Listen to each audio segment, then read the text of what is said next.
lesson for you is never true. As Tiny gets himself a water rune, but things are looking exactly like level up want them to. Dual race, he needs to secure level 6, he needs to start roaming, and it's still very early into this mid laning stage where Tiny already has a bit of a level advantage over him.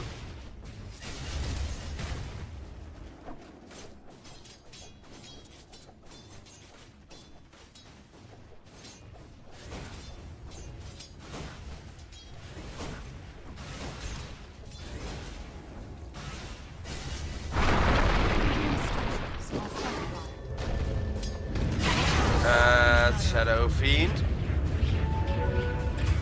going for the race combo, but for somebody that's named Dual Race, well, I guess he honors his name because he hits 2 raises, but if you don't hit all 3, you're not going to be able to win a fight against the Lashrack, who also has that first blood gold to take with him into the laning stage to give him a little bit of an advantage. Dawnbreaker, meanwhile, trying to hold her own against Nature's Prophet and is succeeding here, at least thus far.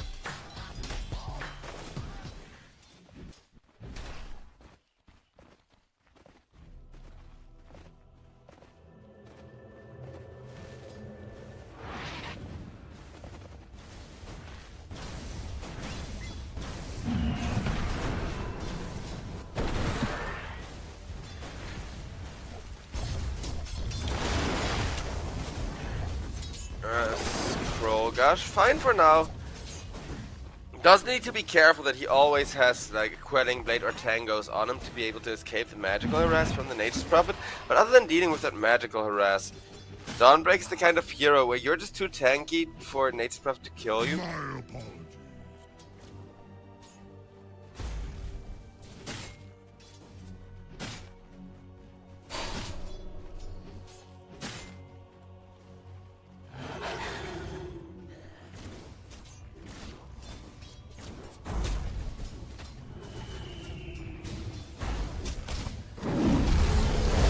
Uh-oh. Vernon's dangerously low health, though he did get a bunch of good napalms off. Needs to be careful not taking any more right clicks, but the vision from the creeps will lead to his death. And now the napalm on Rubicon is going to expire, which he immediately sees as a beautiful chance to hit Norma in the face with his Fury Swipes, but thanks to the Hawk will not get enough damage in to finish him off.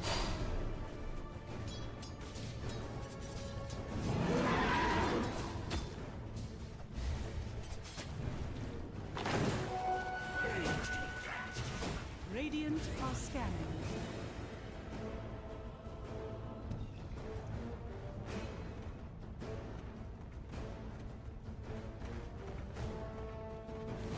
The lesson for you is never try. Dire's bottom tower is under attack. As Fernand gets taken down, we are now officially in ownage territory already, ladies and gentlemen. One stray Mirana arrow with this Urza being there to maul you to death is truly terrifying.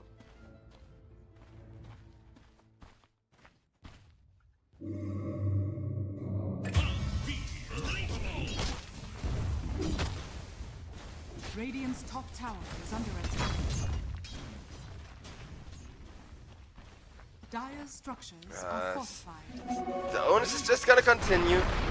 The next level, they just need one of their lanes to pop off, one of their lanes to be able to start playing the global game and going for ganks, but instead the Shadow Fiend is just going to get obliterated there.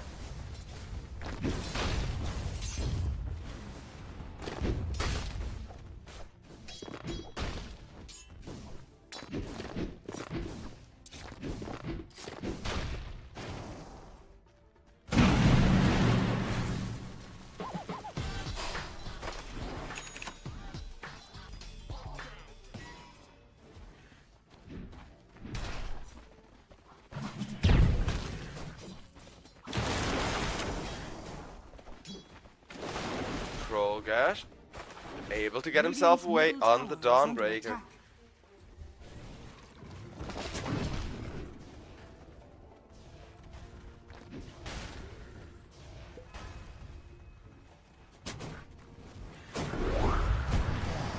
Gash gets jumped by Flacco. Flacco still trying to protect Nature's Prophet, but Nature's Prophet tag team or no tag team against 3 people.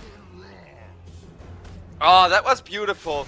Because Leshrac is the position for support, right? But Leshrac, he spent almost a minute of the first 4 minutes of the game on mid just waiting to help out Tiny with that beautiful little kill they made.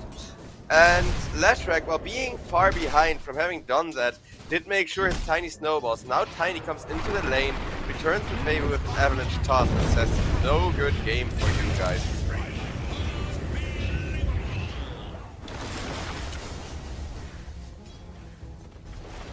As this is starting to look a little bit like a stump. Nature's Prophet starting to run for his life, but nope, says the Mirana, and there is the follow-up toss straight into the Shadow Fiend it goes though. So instead, Nature's Prophet gets to live, and Shadow Fiend will get a kill off the Leshrac here. Finally a return kill.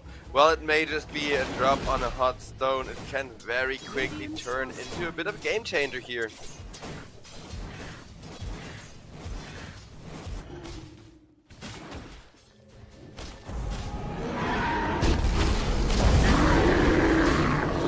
As Urza trying to chase down Bad Rider will succeed in doing so just a second before being roared to death.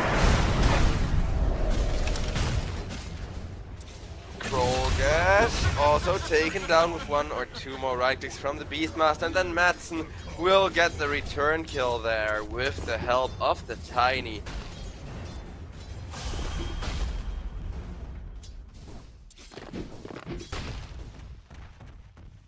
Dire's bottom tower is under attack.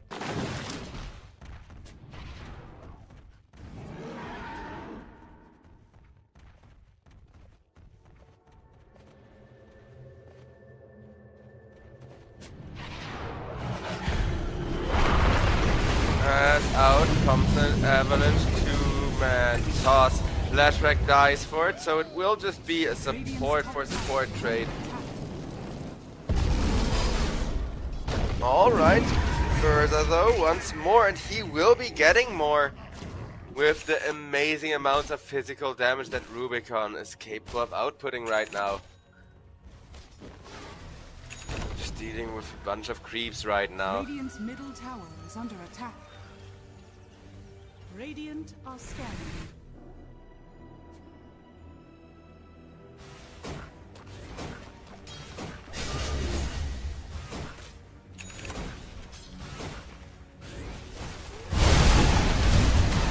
As there is an attempt to catch Leshrac for that. It's still not gonna be worth Yowai, but at the very least, you know, something in exchange for that Nature's Prophet assassination being delivered. But here you're seeing why I'm not a fan of the Nature's Prophet 1. He's just getting ganked time and time again, despite the fact that they drafted around this Nature's Prophet perfectly, really.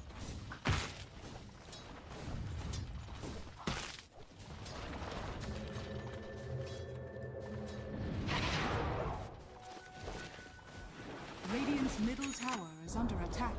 Radiant's middle tower has fallen. Dire are scanning.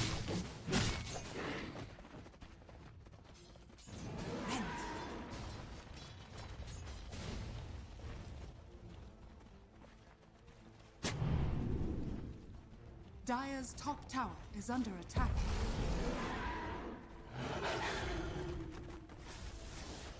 With the Mirana ultimate, seems like Level Up aren't gonna be finding any follow-up kills just yet.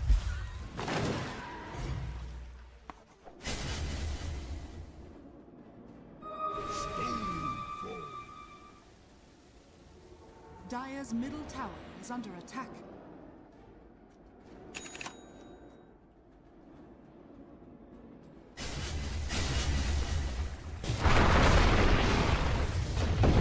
As out comes Avalanche Toss combo into the Leshrac, and with the Leshrac's damage, we've seen this combo work out from the very start of the laning stage, but it's still the main part of why Level Up are so far ahead in the kill department.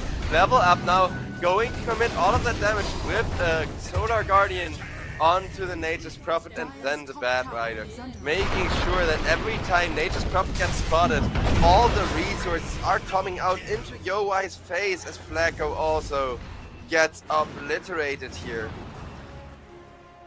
Uh-oh, if the next level don't come back, then they are gonna remain firmly in second place of the group without any wiggle room left for them here. Radiant's top tower is under attack.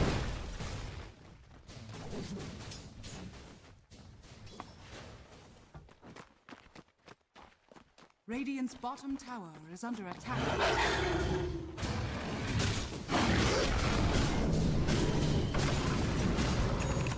Radiant's middle tower is under attack.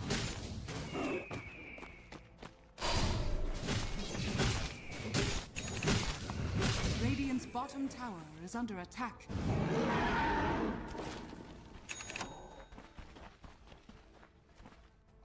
Urza. Radiant's bottom tower has fallen. 13-minute 20 Battle Fury against Yoi's items, who only has a Maelstrom that is looking rather meager right now.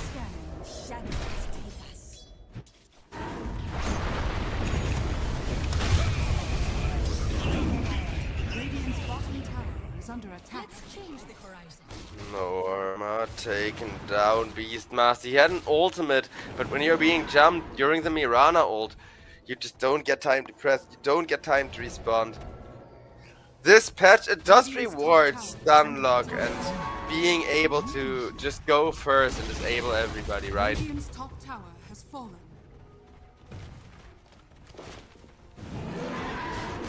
7k lead, level up, still dictating how the game is played and when the map's being opened. Now in game number 1, there was that moment where Sven was dominating the map for 15 minutes straight and then still started falling off, still started struggling. We may see something similar here, judging from the drafts, but that will require at least one carry from the side of the next level to come online and kind of secure themselves a spot on top of their net worth chart.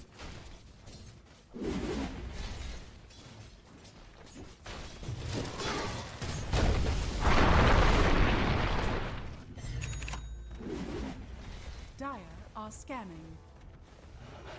Radiant's top tower is under attack.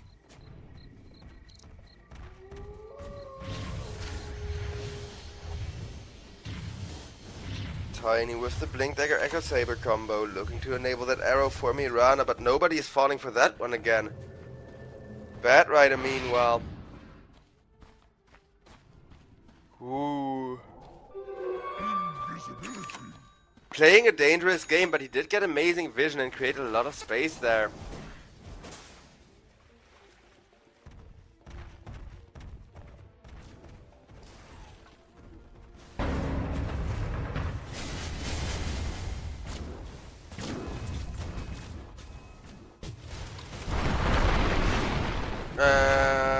It will almost be a catch on to Fernance. Fernance manages to get over the hill, but there Lash already waited for him. As now Urza about to experience something very similar, but will be saved by a Solar Guardian. And with that Solar Guardian keeping him alive, he's trying to turn around onto the Beastmaster. Beastmaster still being protected by Shadow Fiend with a massive damage. Shadow Fiend though gets ran down. Beastmaster still being chased, and the helm of the Overlord creep already died and ended up just giving away more money. Lashrak will die for that one, having gotten just that little bit too greedy. But just a Lashrak for half of your team and so much pressure on the tier 2 tower is definitely not worth it here.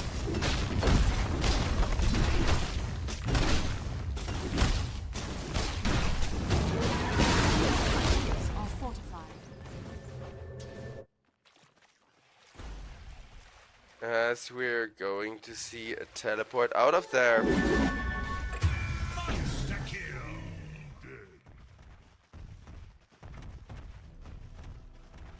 But Flacco still evidence tossed to death.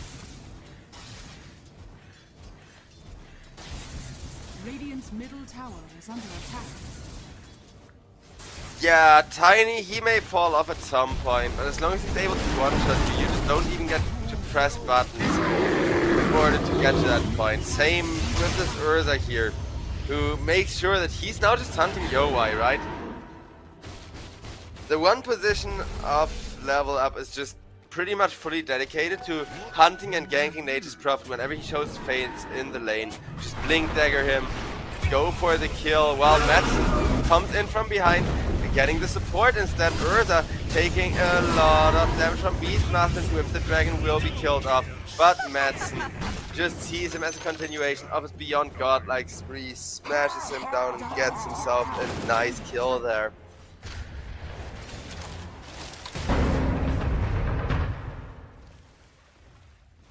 Radiant's bottom tower is under attack.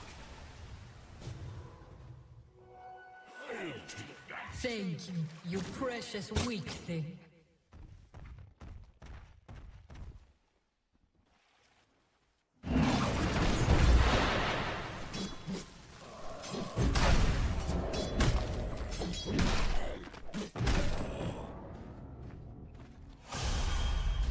As Dawnbreaker looking to go for the ultimate there.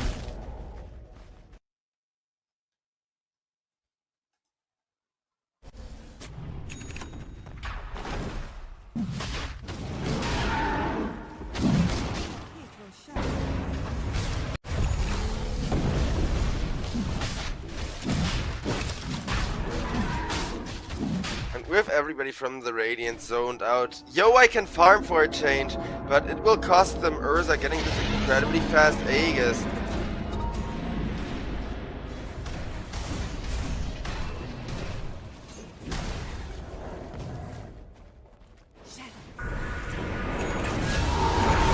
Dawnbreaker looking to come in on the top lane.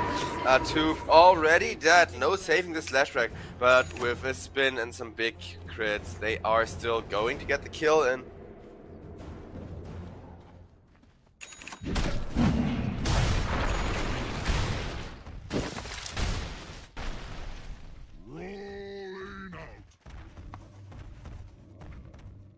Dire are scanning.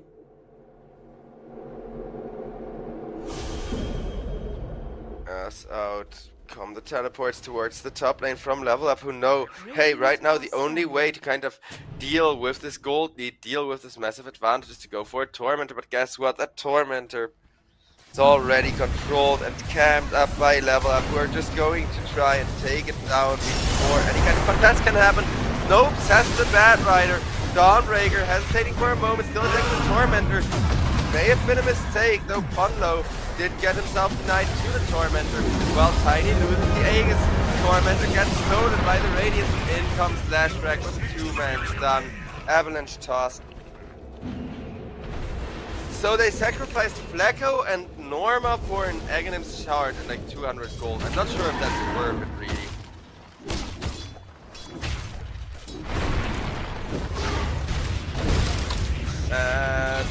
Yowai killed off with the help of Madsen, making it look very clean there.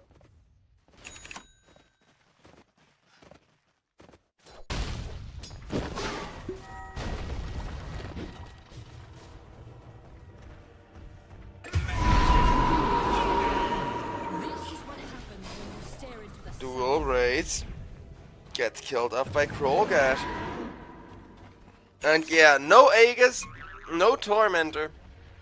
I wonder how eager to push level up are, because they may have this massive 15k gold lead, but most of it is artificial, right? And Urza's still just going for kills.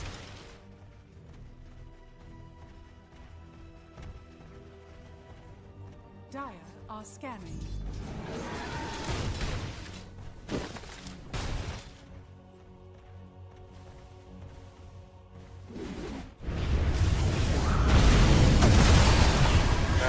So that's gonna be a kill on Flecko, almost in exchange for the Lashdrag, but only almost. Bad Right is still running away. Mirana is there giving vision, and no escape for him thanks to the gem on the Mirana being there as well.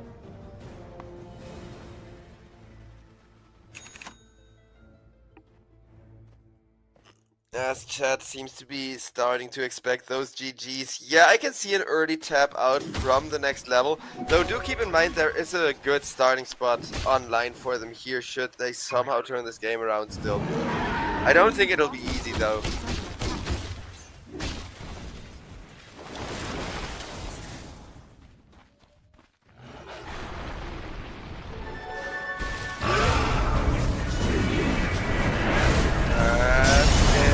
The TH stack of Black immediately killed up Solar Guardian to try and keep the rest safe at least.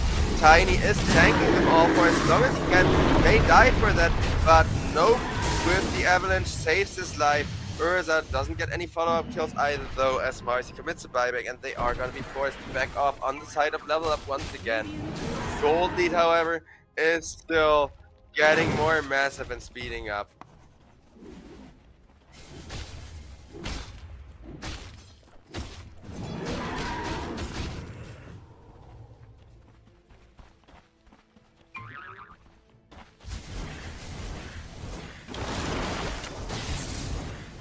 That's Nature's Prophet.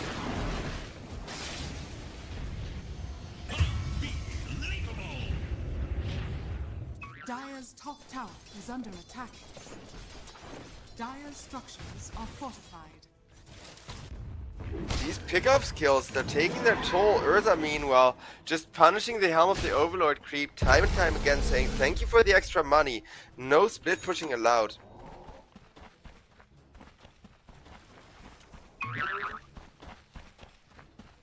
Radiant's bottom tower is under attack. Dire's top tower is under attack. Dire's top tower has fallen. Tiny is going to take care of the tier 2 tower slowly but ever so surely. He has all the backup in the world in case anybody wants to stop him from doing so.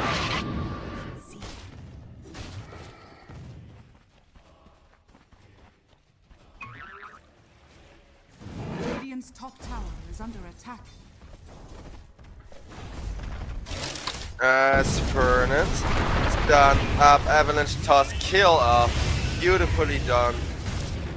Didn't even take that much effort.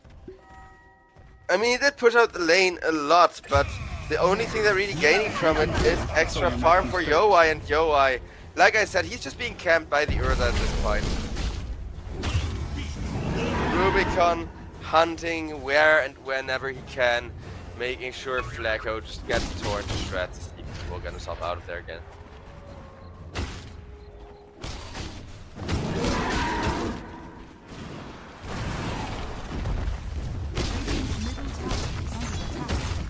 The tier 3 tower becomes the next objective of damage here.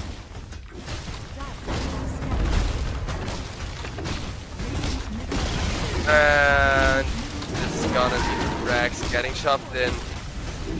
They're making it look so easy.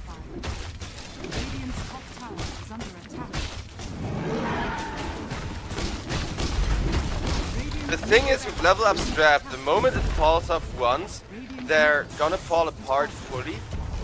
But they have just never allowed for that falling off stage of the game to occur here, right? They're just keeping on the aggression, pushing out the lanes. There's still almost twice as many kills as there have been minutes to this game. Radiant are scanning.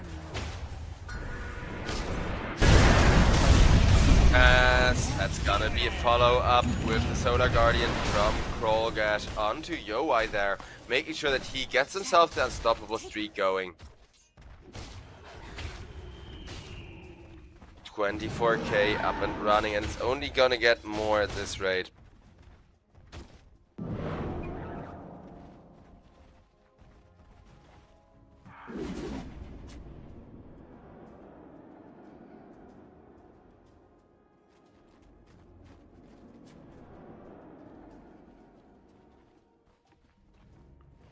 Over on mid, level up are still standing, all grouped up. Hoping for more kills while Beastmaster and Mars are just splitting off, making sure they print some money wherever they can. Out comes a beautiful lasso. This could be a much needed return kill on up to taking away a lot of damage from the team fight there, as Mirana will make sure to leap away Ponlo. Getting chased now. They are far from home on the side of level up, and they don't have the Solar Guardian for another 10 seconds between Ponlo. Probably gonna go down here, but as he does, in comes Urza looking for revenge.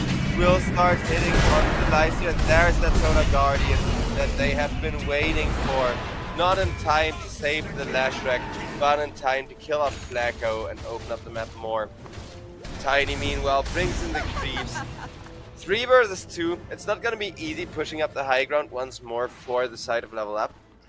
But if they coordinate well, they can most definitely do it and have some massive impact here.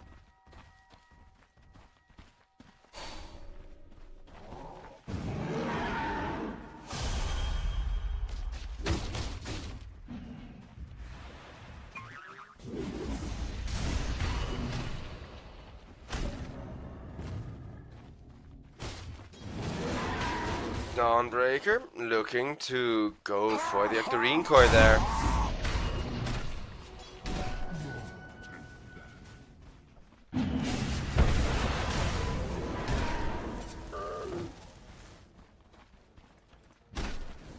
And you can see a rather large issue starting to occur here the longer the game goes on, and that is that, yeah. Urza has such a low time to kill that you do not get to press any buttons while he tears you to shreds.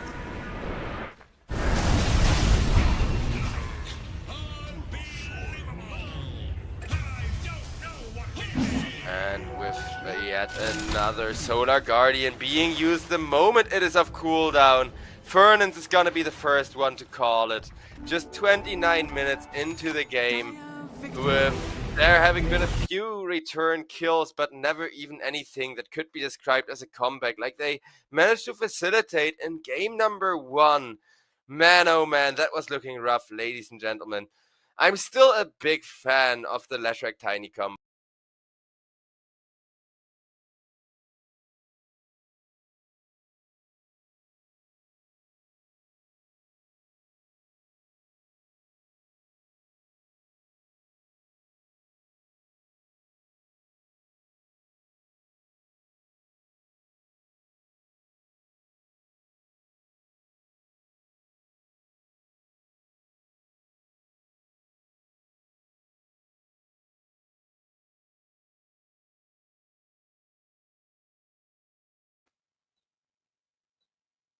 Alright, we should be back in.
Welcome back to European Pro League season 26, of course, +1, because we are already rocking in 27.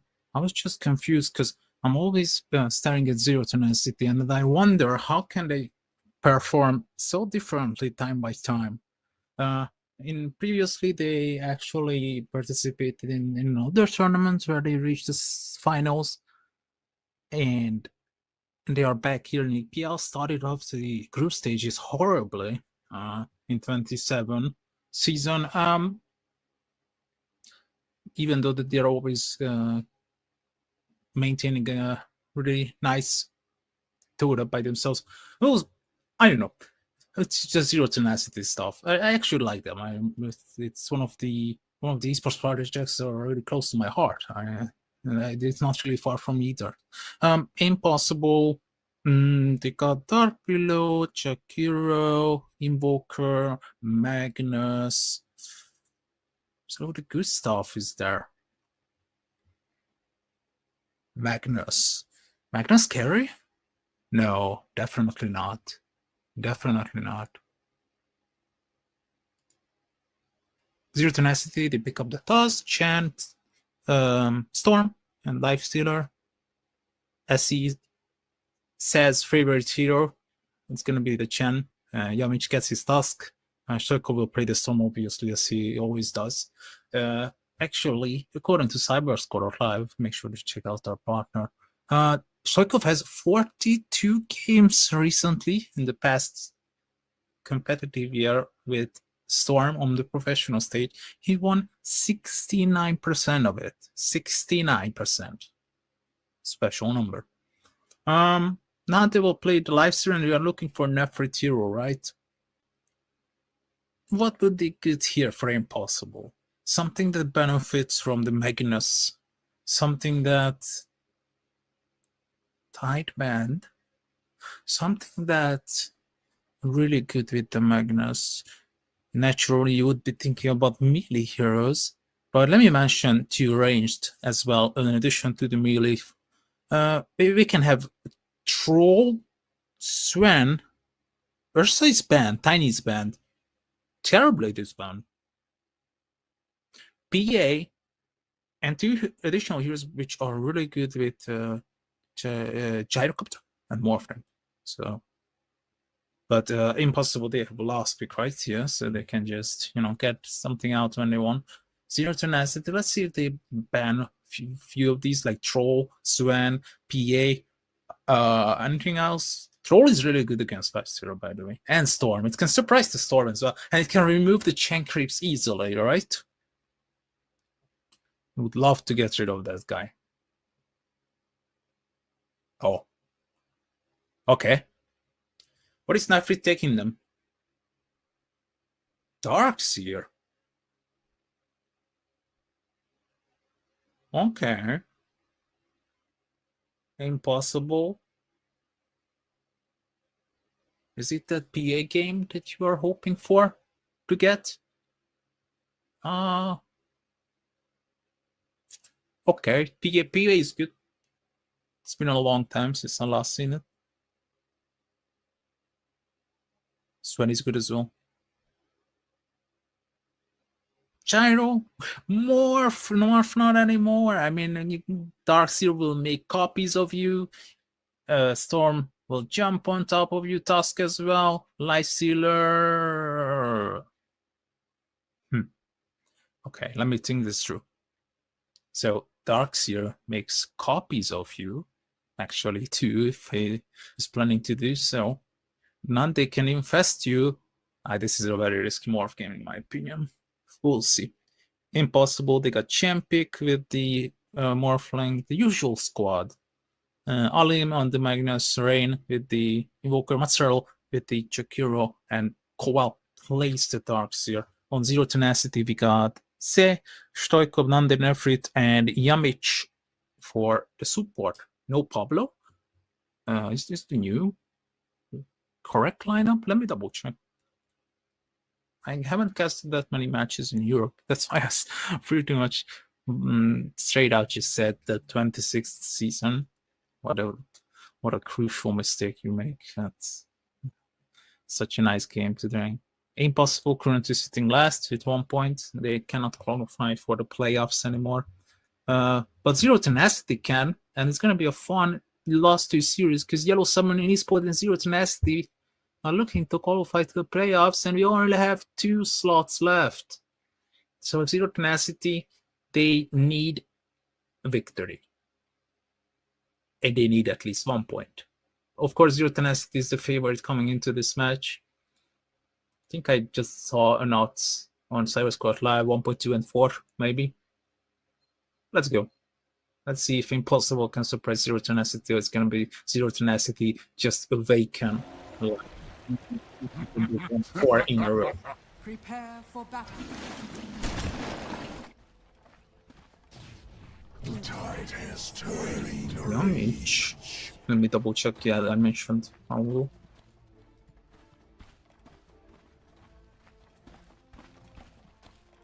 I think Yamichi is standing in, but I'm not sure.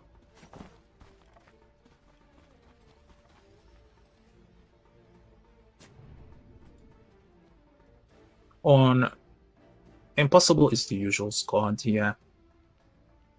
Manam will play the more for Champion, his other name. I think I actually remember him by Manam. Maybe I played with him once, and it's just such an easy name to remember. Must have been a while since I stopped playing in 2023, and that's where my 8K MMR meant that I can be a top 900 player. Ever since that MMR inflation is just going crazy, and I've seen a post about that MMR inflation is I don't think it's a good thing. If you would revert rank system, I would definitely come back for a few matches, not for calibration, but a few matches. Circle. We will get 2 bounties. They'll get 2 on Radiant and 1 in the river as well. So they might actually just get 3. Oh, are you serious? This was so cool. Rain hitting a difficult Sunstrike. Yamichi exchanging himself for Kowal. Matsuro gets a kill, and they actually starting the game off with 2 kills. Manem is really happy as he was participating in both of them, and it's so good that the guy, the mid laner, just, you know, like a Zeus, used the Thunder God's Wrath and got that kill with the Sunstrike. It's I don't want to say something stupid. It's 200 damage now, right? That's where you started it off. It used to be 100, 150 around that. Never been an Invoker player, but always fascinated by Invoker players. Impossible starts the game off better. It's Yamichi already forced to, you know, throw those creeps around. Potentially hoping to behind the tower.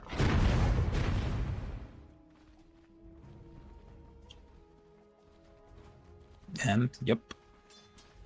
Oh, it's perfect! He lets 1 go by. I think it wasn't an accident. I think it was on purpose.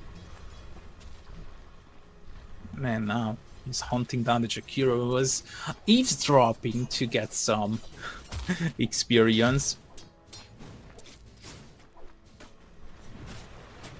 Look at that.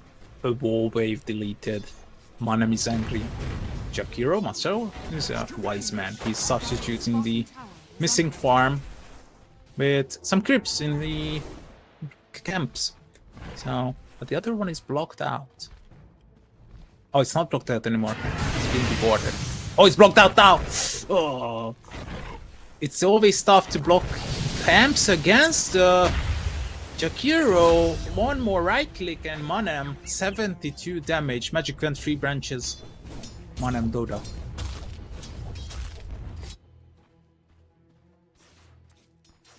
Water Rune denied. Who got the bounty or not? I didn't see.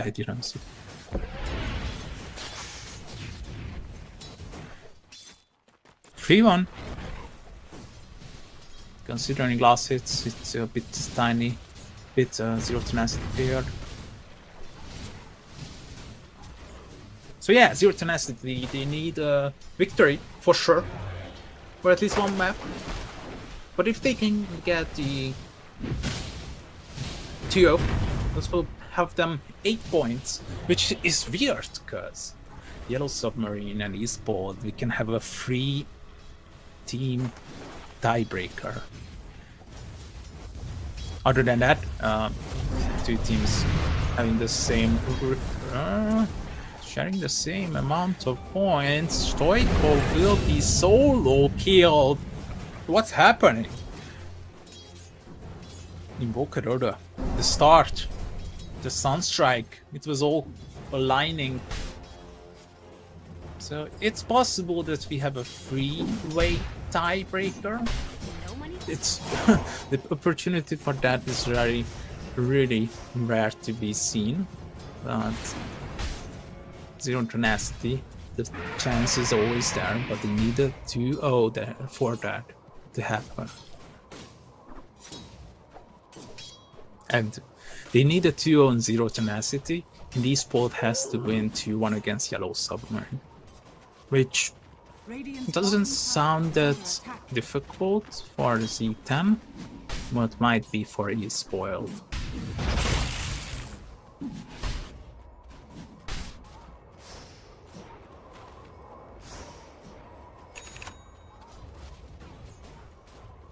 This is why winning maps are just so important in this EPL system, and I really like that they are giving 1 point to the loser if he gets one map, and 2 points to the winner if he loses one map. Because we can have interesting results like Group B that we are currently standing in. It's level up first like 11, Team Next level second with 9, but they lost 3 match. And they are still there. Because their overall balance of 7-6 map ratio, how beautiful is that? Zero tenacity. They realized it a bit too late into the tournament that maybe getting those wins should be beneficial. They lost their first 2 matches. Then won the next 2 and looking to win the third if they can. They good of a laning stage that they are having on Z10 that they actually got the lead back for a second, and they actually maintaining it. Alim is having some difficulties with this Magnus, and you can really see the pressure that is on top of him by Se. What a long journey from the Southeast Asian region. But naturally, Mongolian players, it's really good for them, I mean, because they can actually play both regions. It's something not many... I mean, the internet is getting better and better. Just told the story in Southeast Asia, yeah. It's fine. Nice ice shots, this was really cool. Oh, high ground miss! Nice still kill. Not terrible security. Can they punish though? Stoikov, level 6, he just got it. He's really angry that they fed this invoker. Oh, Stoikov, he pumps the Sorin. That's so dangerous! But he will zip down and will be mana replenished from save. And he's so happy now, Stoikov, that he was about to capture another guaranteed galvanized. But no.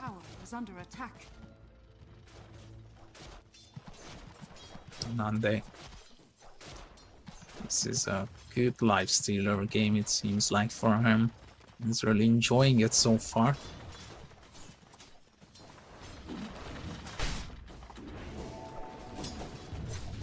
Interesting.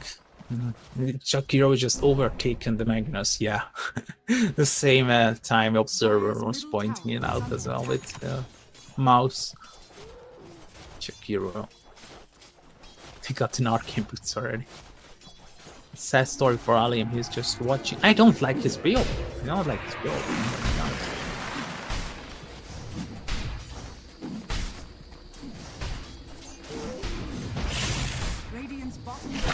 Actually applying some nice damage. Monday looking for a kill, open wounds. Can they get the Sunstrike? Monday. They have a shockwave, but it's not enough damage, and Manem gets killed on the other side of the map.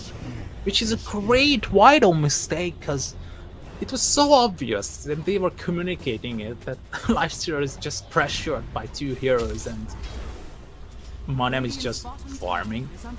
So nice rotation from Z10 and now they are assembling this 1k gold lead. And it's looking tough, difficult for impossible.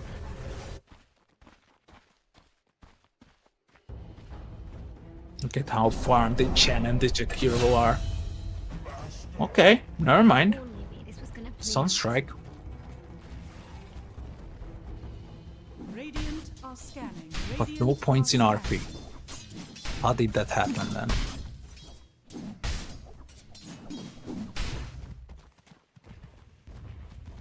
Dire's top tower. Got RP, but not enough mana. Oh, diving deep. That's the hand of God. And Mozzarella taking a lot of damage. Sunstrike misses. Stoikov is here. He's joining. He wants some galvanized charges. TVO. TVO? They will finish Mozzarella off. Champi, Monem. Should be okay. Radiant's bottom tower is under attack. He's back to the mid lane, cannot be cancelled. The tier 1 tower brought down. Say, 9 minutes in with rotation, bringing neutral creeps to the rescue. Keeping with them. Stork. It's such a weird indicator for Invoker with this HUD that we are using. But Midas online for Invoker. Just the usual stuff. Just before boots. Are scanning. Snatches away the opportunity to get a Midas. Hero room control. It's gonna be there. Stoikov.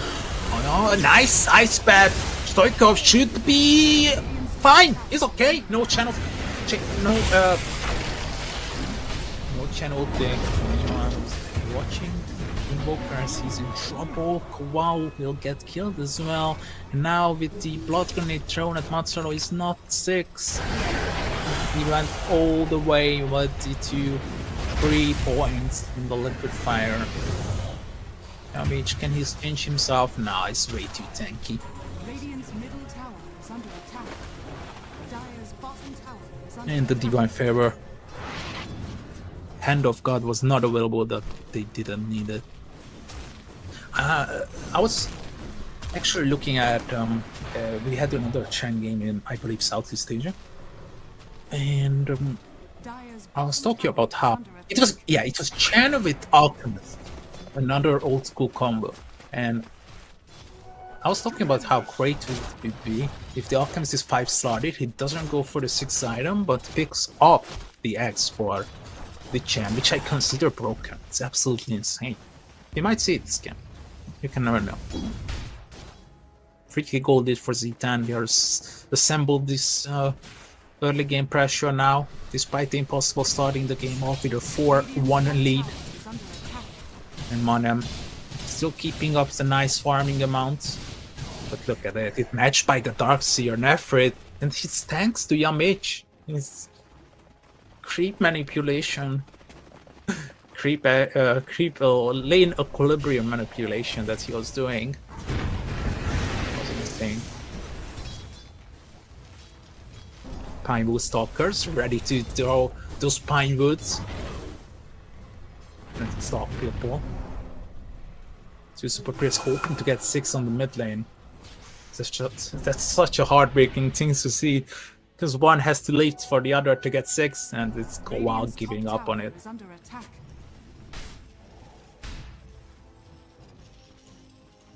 Nunde Sacred Relic. Soaring? Radiant are scanning. Soaring. Interesting. Fascinating.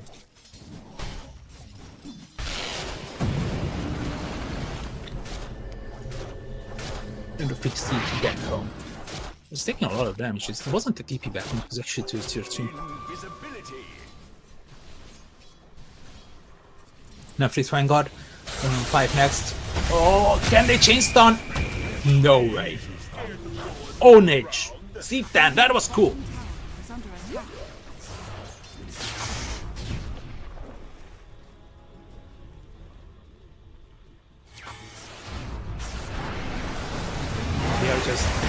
They're just farming. Yeah, I was like, they're just farming your map. Shoiko is still farming it. Oh, nice on strike, but hand of God again. He's gonna be there. You would think that he's gonna use it to save a task. I do. Unbelievable Z10. Nande, what is he doing on the mid lane? With the Sacred Relic, he's hitting big special on an Invoker without items because he went the Midas, of course. And say it's going to be same with this Chen. Chen gameplay. Radiant's middle tower has fallen. So great to see this hero still being appreciated.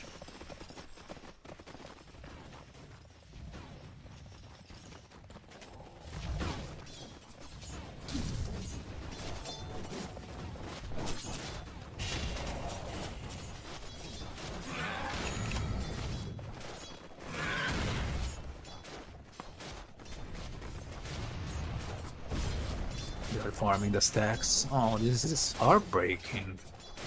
Impossible. Started off the game with 4 kills in 3 minutes, what it appeared to be. Dire's top And now tower they have is under 6 attack. total after 40 minutes of gameplay. Z10 with 6k gold lead. And also, I believe, around 7k, 5k experience.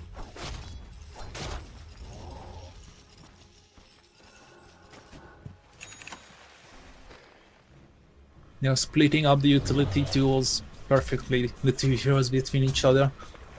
They Radiant's also will top get tower is under attack. Pipe, and the Guardian Crews will be purchased by the champ.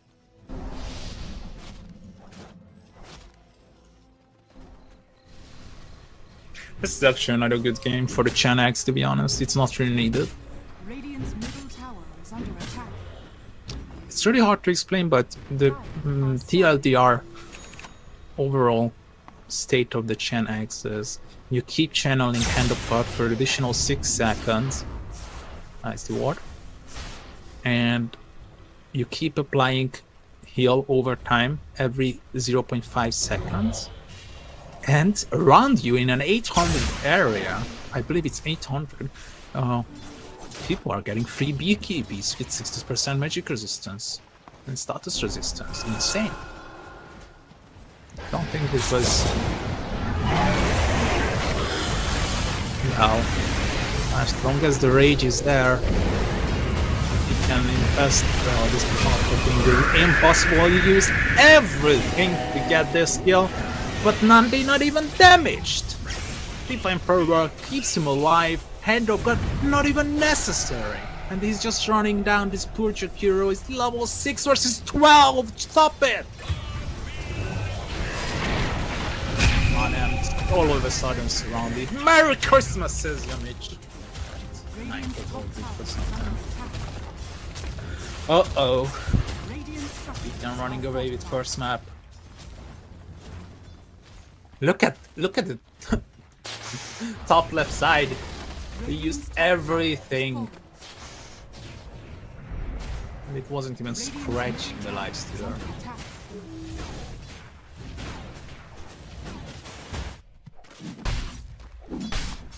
Radiant's top tower is under Alim attack. got the blink.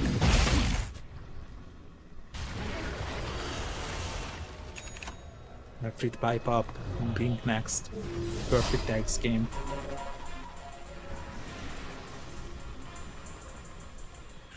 What do you guys think that the 2024 treasures that you could get Arcana from Vintage Arcana is now available? I was surprised.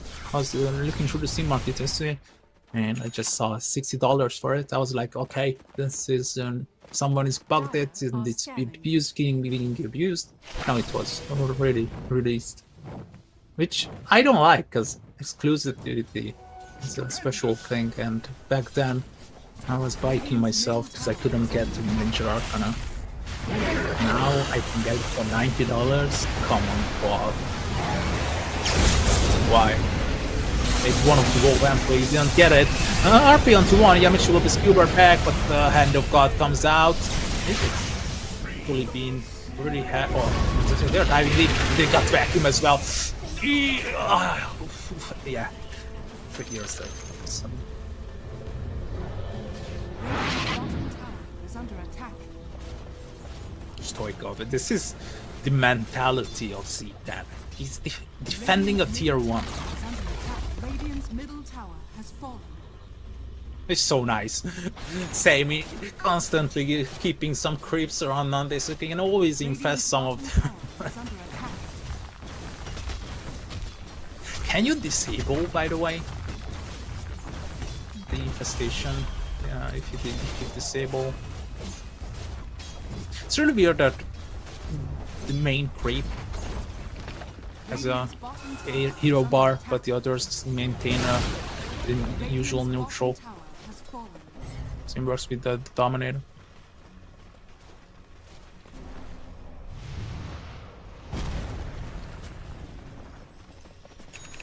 $12K gold lead, 0 tenacity.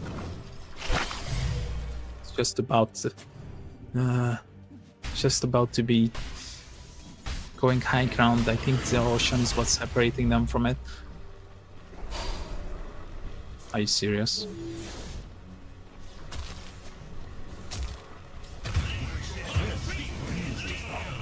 Yeah. I mean, it's hard to say anything when this kind of things happen. I feel that's very impossible. But they were having such a good early first 10 minutes.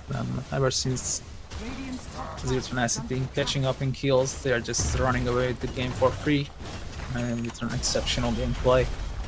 Yamichi is playing out of his mind with this dust. It's insane how good he is. He was part of like Radiant's top tower. 15, 14 kills out of 20. Is that the Desolator? Are scanning. Oh no, why did I hurt the Desolator? Right, like RP. Oh, can he get this kill on him? The pipe and the Sunstrike should be dead. Whoa, no way! Stoikov do that.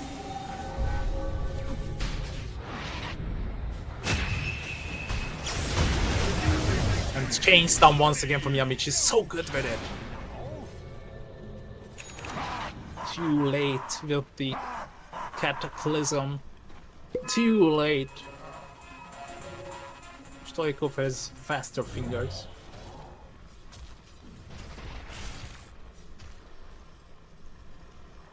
Can they rush? Rush on his bottom actually. Ali, I'm looking for his eggs, but so delayed. He's being matched by the Chen.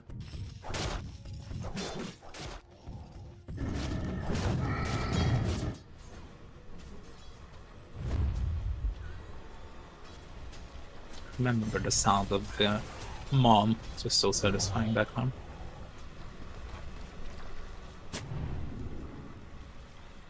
Yamichi sees this ward but goes by because he knows that someone is farming in down here bottom. Merry Christmas! Stoikov with a mega kill streak, 19 points in Galvanized. Rain started the game of his solo killing Stoikov with a Deafening Blast Meteor combo. I miss those days when Invoker was all about Deafening Blast, Meteor, Sunstrike, and you could kill anyone on the map. People were not running around with 2700 HP just like this live steer at 22 minutes in. People were running around with, well, 100 HP. Stoikov, can they lock him up again? Merry Christmas! Oh, it's so surprising every time to Monem. It's not the first time he just dies straight up to Yamichi and his chain stun. 13k lead. Z10, it's really begging the question when is Roche and when is the game ending. His fast eggs, I thought it's gonna pay off. He's actually looking for the plate. Got the Rod of Athos. Such a smart concept that he's establishing. But damage is clear. They will save it. It's a big deep. I don't think they want to go that deep. Can they skewer them back to the fountain? Not enough range. It's a last group necessary, but they are just farming heroes in front of the fountain. And even... Oh no. Yami should be dead, right? Even further. Haste. Give him everything. Search will get him out. He's even leaving a trail behind. Oh! Oh god. It's just too hard. Too hard to watch. As an impossible enthusiast, this is something that you can definitely learn from. I'm afraid jumping in, he made a mistake. Can they skewer him back? No. Save is always going to be there, but Yami chances blink. Hand of God, 80 seconds. Ult is down. Why not rush? I mean, they cannot contest it, right?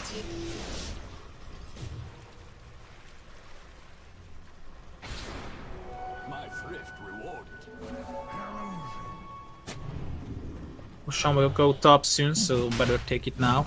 Tag team available. Merry Christmas.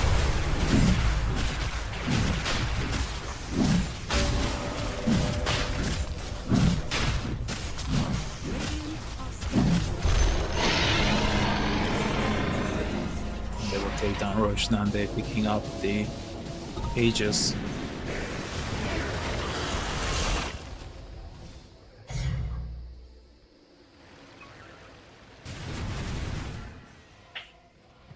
Still, I would say decent-ish farm on the Invoker and morphing despite the events. Oh, well, now that I think about it and translate it to GP, I'm not sure. Radiant are scanning. It's barely hitting 500.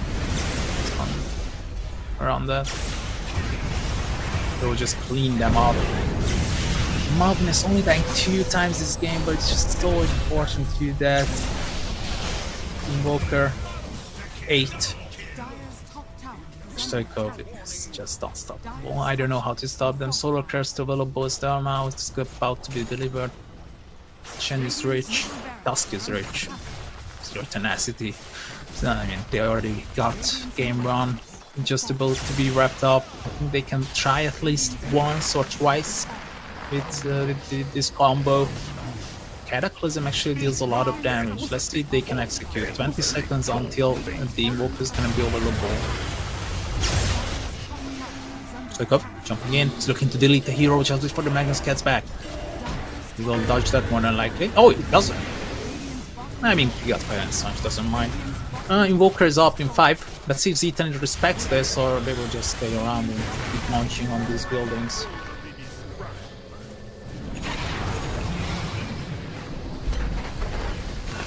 They have to try. They have to try. Not like this. I mean, that is low. Oh, the interest. And a free. Oh, 4-man vacuum! And the snowball on top of that! I mean. That was beautiful, by the way. Once again, Yami's showing off how good he is. You were back, Creed. Well, Zero Tenacity is showing how powerful they are. It's taking down Impossible in the first game. Well established Dota. Z-Tem showing up and taking Impossible down. Yeah. Was really troublesome for Impossible. Let's see if they can improve in game 2. Or Zero Tenacity can just steal away the 3 points and make that very interesting game 4 happen tomorrow, because the first one got forfeited. Let's see you guys there in game 2.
Welcome back to game 2 of the third series today. Allegedly third, I mean it's second.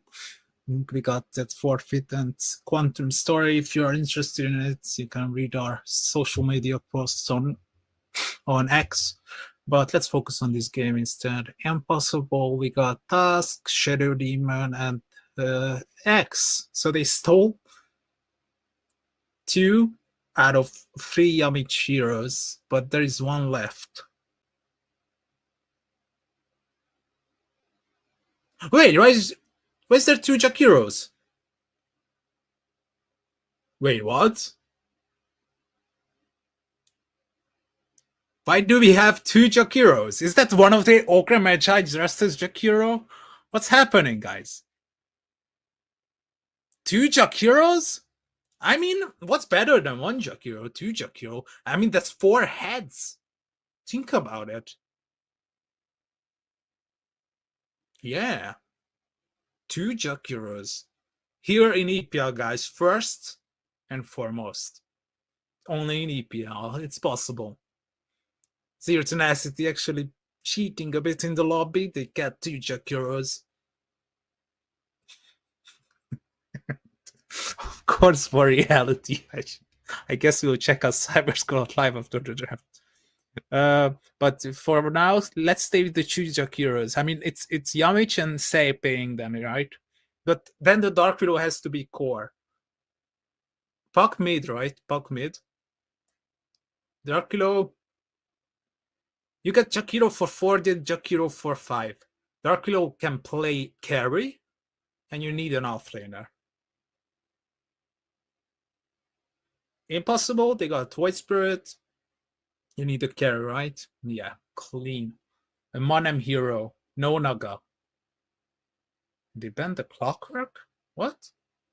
Why?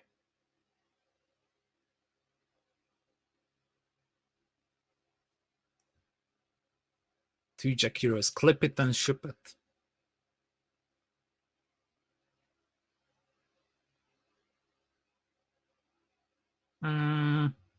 It's hard to predict with you. I got 2 Jakiros.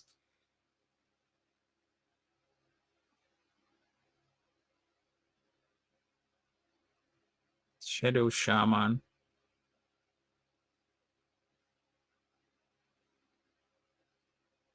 What's happening here? By the way, it's the other way around. Zero Tenacity is on the... Well, everything is wrong, guys. Here, everything is wrong. Check out Cyberscross Live. It's Zero Tenacity's got the Radiant, but it's their okay. This is Zero Tenacity, and this is Impossible. Or the other way around? I cannot know anymore. I don't know anymore. Oh, this is okay. It's actually nice, right? But we got Sei will play 1 Jakiro, and Yamich will play the other Jakiro. That's only fair. And we got Dark Willow. Nefrit plays position 3 Dark Willow? Why? And now they will get the Meepo. How interesting. Monem plays Tusk carry? Okay, reality, guys. Let's go back quickly to reality. Zero Tenacities on the Radiant. They got TA, Void Spirit, Axe, Shadow Shaman, and Shadow Demon. So no Tusk. Impossible. They are on the Dire. They got Nande, Meepo, Stoikov, Buck, Death Prophet, Free, Yamich with Pudge, Sei with Chikura. Why Sei all of a sudden a rank 2000 player? What happened to him? He was back when he was playing for back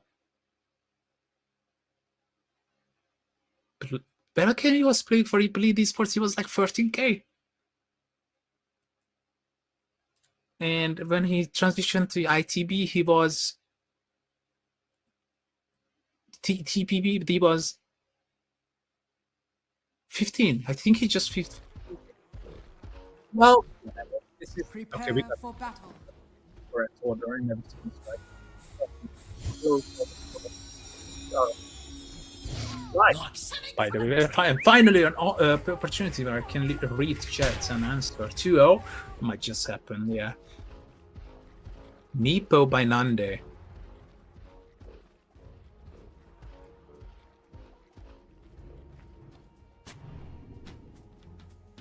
Live feed, this is what I like to see. I got 5 minutes delay as well. But my voice is not like. Now that's what I'm talking about. How you doing? How you doing? They'll never find They will never find your grave. They have to look for multiple, actually.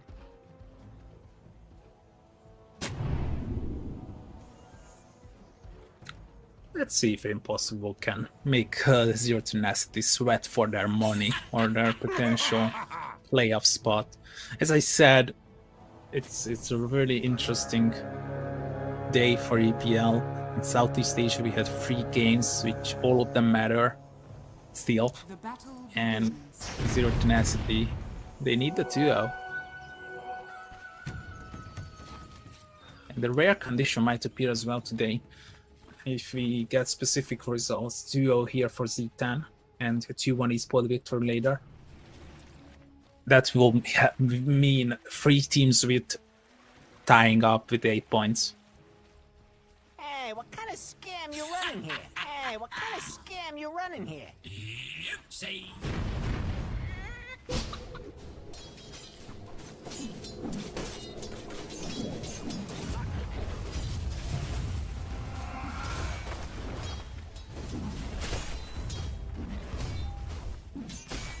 Got the passive as the first spell. Interesting start. I typed Meepo in Google and I got something terrible for attacking Meepo then. So base damage at level 1 is 46.52 between, so 49. And he's amplifying it by getting the ransack on level 1. And he picks up the 2 Brave Bands, more than likely. Yeah.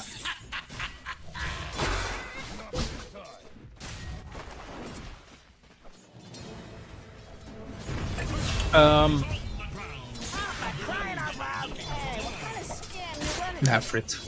Just kill aiming first mob.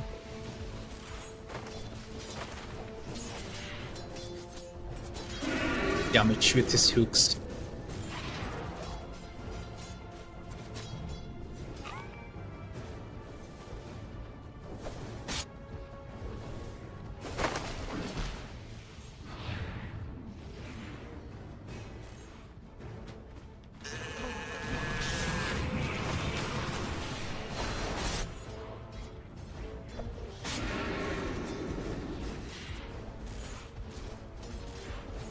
I wanna play some Purge now. Nice hook. Merry Christmas. How did he always have the Christmas spells, Christmas themed items, Christmas themed costumes?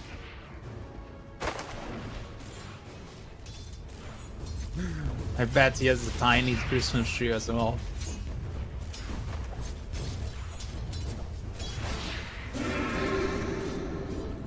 Nice one from Referee securing the range creep. Can I get the range creep there? Ah, it's denied. Referee Doda. Random Pudge going by. Looking for the Lotus. Now I can finally enjoy the game with you guys together. Because Cyberscroll is 5 minutes early for me as well. And I had to close it. Oh, the TP back home just... barely, it's not even home. It's back to tier 1. And I was about to celebrate the death of the Jakiro or potential TP back home, but he just TP to tier 1. Bad news. We got Axe by the way against Meepo. Double Meepos. Alright.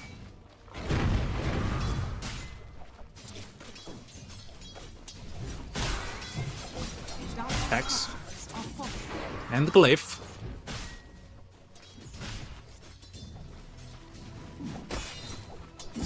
ransack will he up.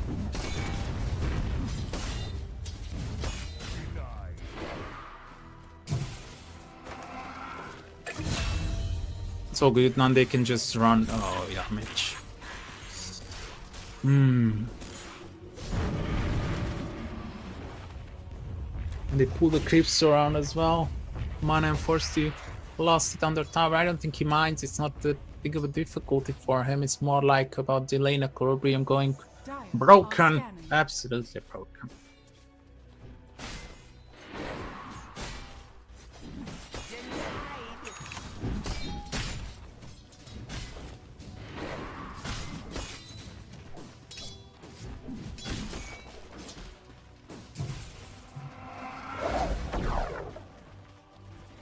I guess that was necessary.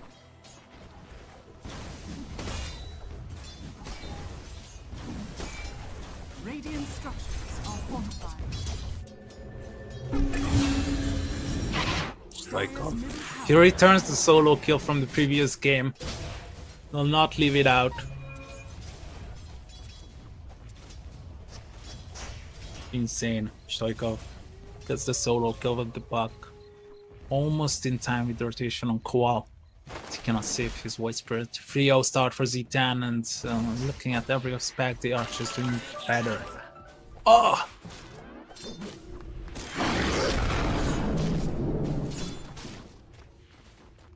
It's so emotional how, if you guys know, the just doing better. How what the guy's name is? He's doing the pizzas at the Papa John's. They got two guys there, right? What's the name? Oh, I have time to go search for it. Papa John's doing better. Oh, Bartoli and Duff Joe. Show why we are better. Ingredients. It's really cool. And they are wiggling around the pizza dough. Fascinating. I mean, crust filled with stuff. Nande gets killed. You know, it's like murdering the pizza as a European. But for Americans, it's like gourmet. It only makes sense like that, right? You have to amplify everything.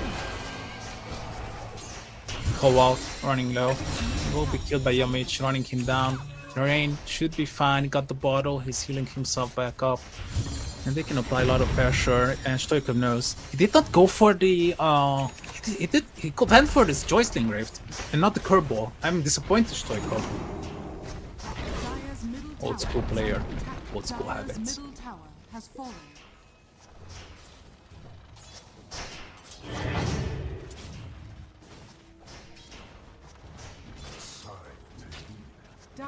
So Americans, they have to, you know, they are always purchasing like Kayas, Yashas, amplification, Sanjas, combining them. Like if you think about a regular hamburger from the original, well, they are now amplifying everything with having 4 patties and stuff. I mean beef patty, not the bun. Whatever. X is gonna be there. Can they get the skill set? Should be dead. Feels weird, man. Yeah, I can answer live. Interesting. 2k gold lead for Z10. They popped the exorcism on top. Oh, we're looking for Nande. He's only level 5, but really tanky because of the 2 great bands. This should be a kill, right? This should be a kill. Why are they putting him away? They cannot hit them this way. Oh no. It's a disaster. Z10. They keep it as well here. The break. And it's actually an effort to be finishing though. He TP'd bottom. With the exorcism. I'm not sure whether he got the popular talent or not. You're getting heroes as ghosts. Probably not. It's the delay damage.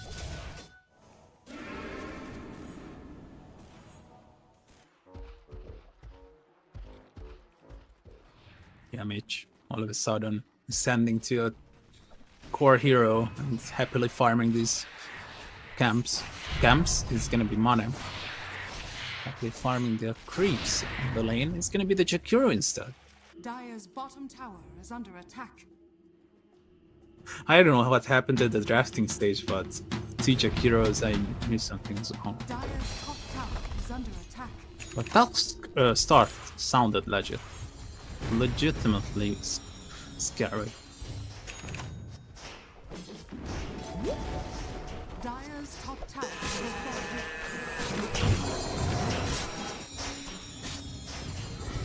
Radiant's middle tower is under I'm attack. helping out where I can.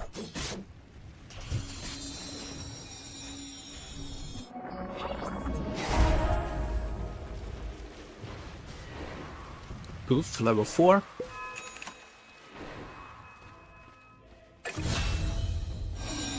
Manem ganked between tier 2 and tier 1. Wow. The tier 1's gone already. I just got it. First search is fortified. Jumping onto this Meepo again. Only level 7. I mean, possibility to kill him is certainly there, but oh, the Joystick Rift has arrived. And the hook by Yamich. Beautiful. Nafri dominating 8-3, 5k gold lead, 0 tenacity. Absolutely wrecking. So, but still props. I mean, many teams will be forfeiting their last game, but the Impossible knows how important it is to play every game down. So that's how you earn your invites back to EPL. You are not interested in people that say, okay, we are eliminated, we don't care about the rest of the games. Imagine this in football. You are relegated. You won the championship and you just... Nafri seriously has the... Actually does. Yeah. No, he got the correct one. What?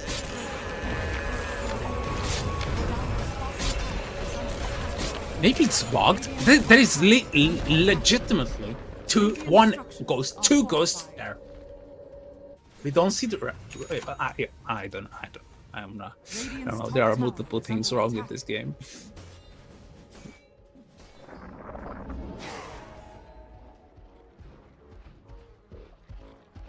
Why is Yamich never hooking creeps? Or see him like randomly hooking?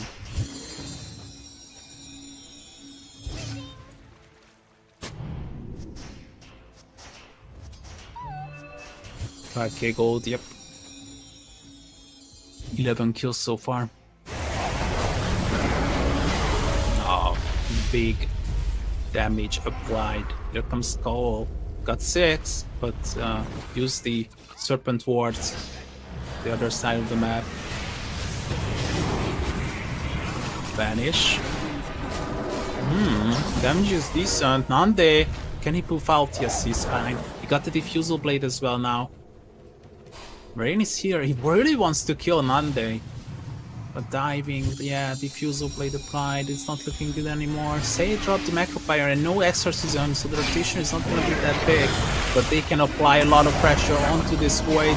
Then he get out, Dissimulate available, but oh, Matsuro, he was about to cast the Disruption, no!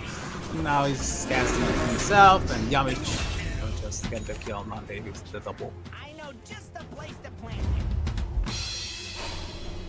And the smoke immediately. Let's see if he can get the hook. I'm excited. Can he get the hook? He needs to be... Oh, what a hook by Yami!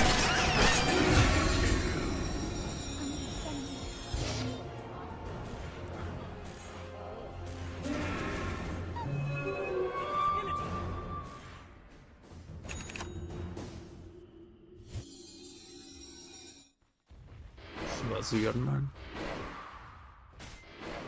All of a sudden, level 9 on first.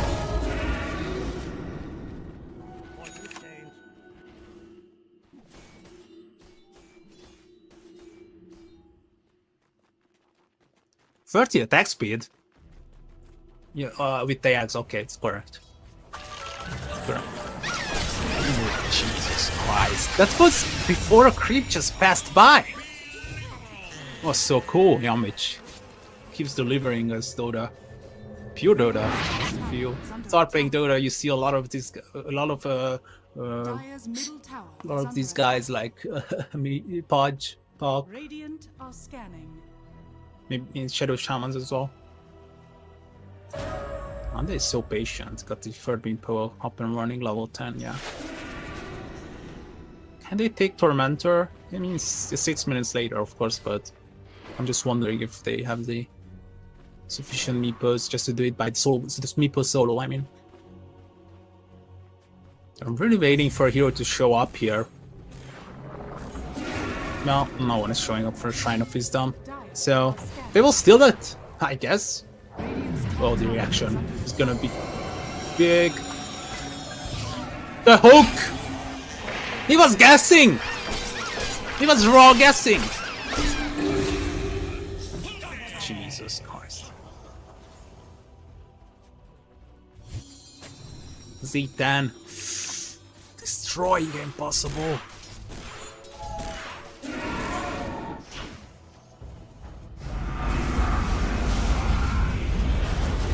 I'm getting low. They got Nante under control. Nante knows his limits. He has to get out. Shadow Demon is dangerous. Oh. Oh.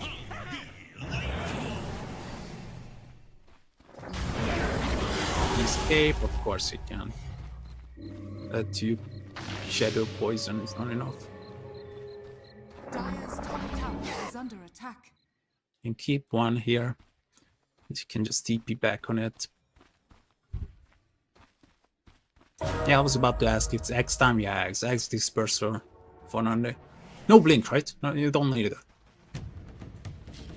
Not the best farm on a meeple. I'm gonna be cynical towards Nande. It's not like I hate him. Finally, Yamich is human as well. Alem needs that blink. Got the blade mail, but it's not really effective against this lineup, right?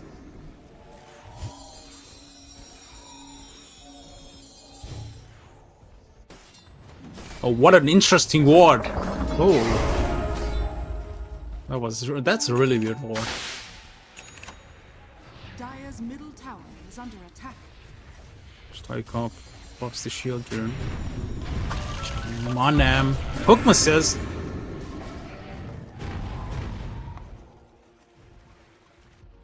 Desolator actually up.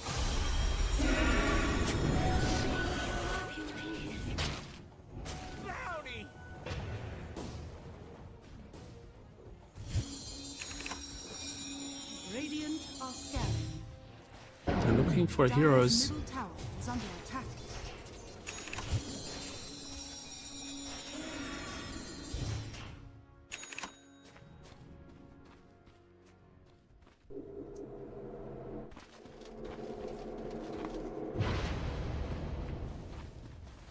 Radiant's bottom Can they get tower is this under tier 1 attack. tower? Well, mass serpent wards are there. Radiant's bottom tower is under attack. Dire's top tower Don't add up to 600 though, but Radiant it's still structures good. are fortified. Dire are scanning. Dire's top tower is under Yeah, it's definitely bugged. Radiant's bottom tower is under attack.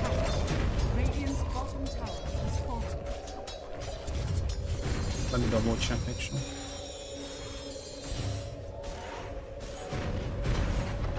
Dire's top tower is under attack. Dire's top tower is fortified. Oh, on the board again.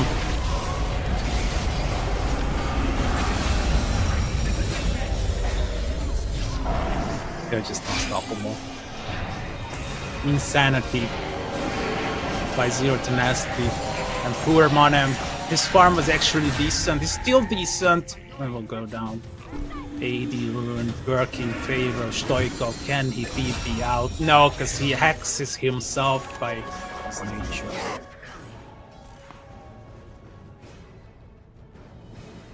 Well, oh well. This is, yeah, something I don't understand. He got the Spirit Collector, but those But those exorcism spirits are normal spirits. Dire's top tower is under attack. You didn't get the morning ritual.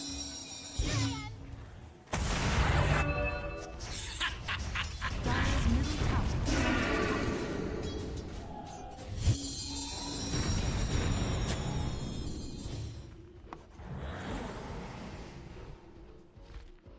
You got 5 charges, so yeah, it's bugged.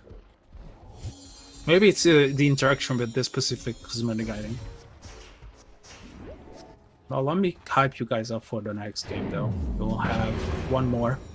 It's gonna be Yellow Submarine versus Espoiled, as we still have the potential for a 3-way tiebreaker, and any team between Espoiled, Yellow Submarine, and Zero Tenacity can still be, you know, placed 5th and relegated. Well, I think it's safe to give Zero Tenacity this quick 2-0, right? Got the X, the blink. That's the blink. And that's the bug. What a hook, though. And Nefrit is in. He's silencing 3 heroes. 1 kill, 2, 3. Make it 4. Left it be 5. Triple kill from Nefrit. Yeah, Spirit Collector is bugged.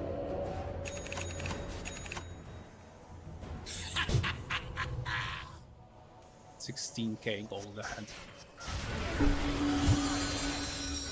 Z10. Looking good.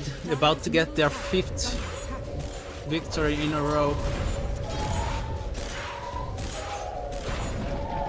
Dire's middle tower has fallen.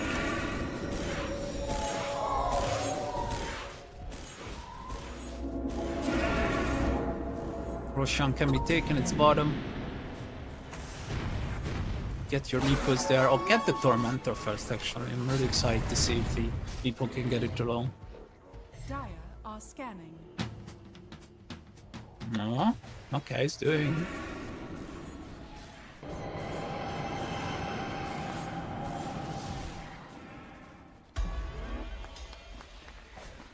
Tormentor killed. He can do it. 3 Nepos are more than enough. Dire's middle tower is under attack. Say Kaya and a Meteor? Yeah.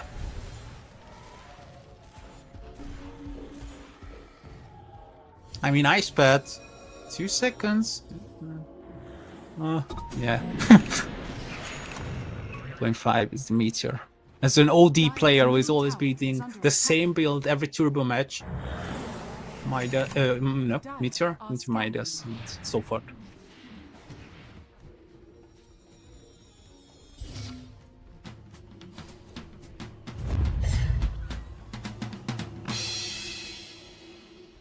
There they go. Here they go. Smoke. 20k gold ahead. 23-4. The scoreline 21 minutes in. 20k gold ahead and around 21-22k experience, I believe.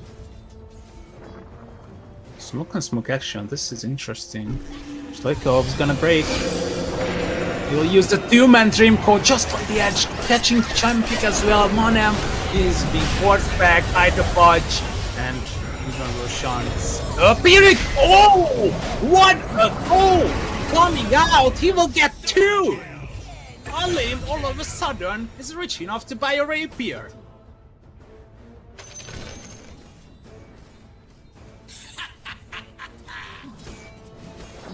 And all of a sudden, losing 4 heroes and getting 2 means an even team fight. No, it's actually favoring Impossible. They got more experience. The X single-handedly got 5k experience. Maybe it's not gonna be 2 Dire's though. middle tower Maybe I is called under it too attack. early. X ready though. And dig in. And disperse her up.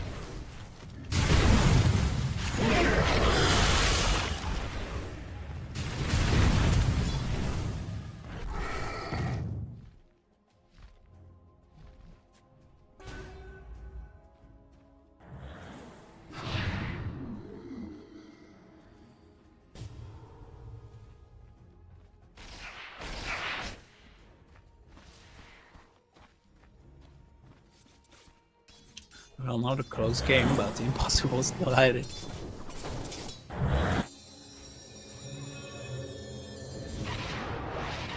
Roshan should be the next objective for Z10 as they are smoking up for countless times now.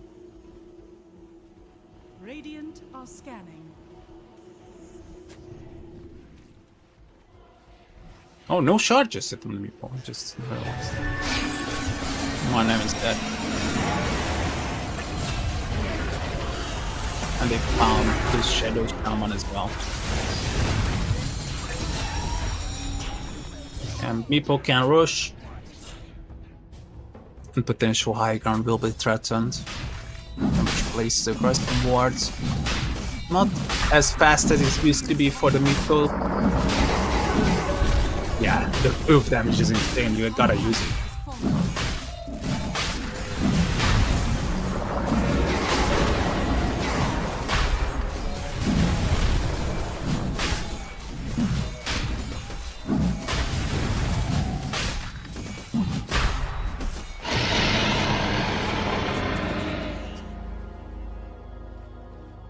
Roshan's been taken.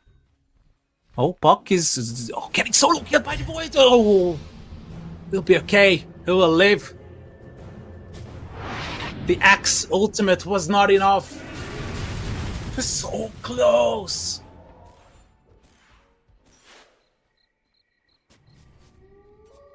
Now they hunting for people. Two towers still up on the bottom. Meepo, we found the DA.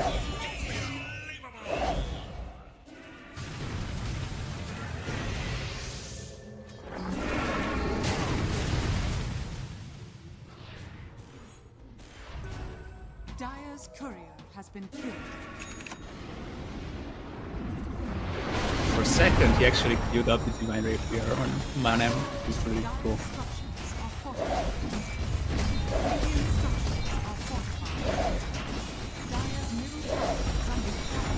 The tower will be taken down.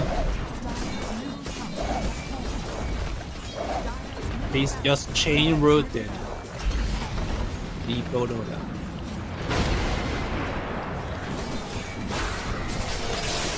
Backscope, that's the way to go, but divided we stand.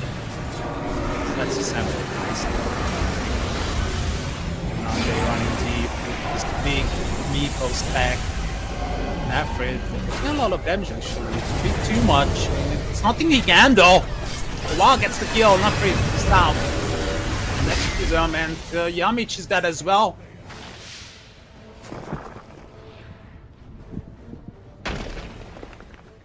Oh, this was bugged. Use it too early. To dig in. He just got bugged halfway there. Oh, they're jumping that in. Of course they are. Why not? I mean, Meepo is hungry and he wants blood. And they got like Axe looking for a call, but I think this level 20 Meepo will heal himself back up quickly now. The chain root. Rain can get out. This minute, 2 buybacks. Maybe the chance we get Nande, but he's too fast with the disperser. And the heroes are respawning. They can TP to the outpost. 2 buybacks are just gone.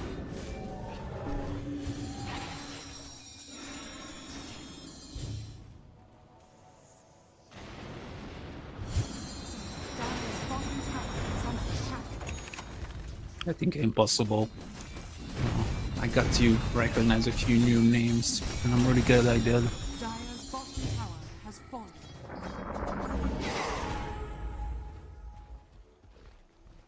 It's another set of Dota players to keep track of anywhere they go. And then moving on to the bottom lane. Still has the ages for 145. Dig in.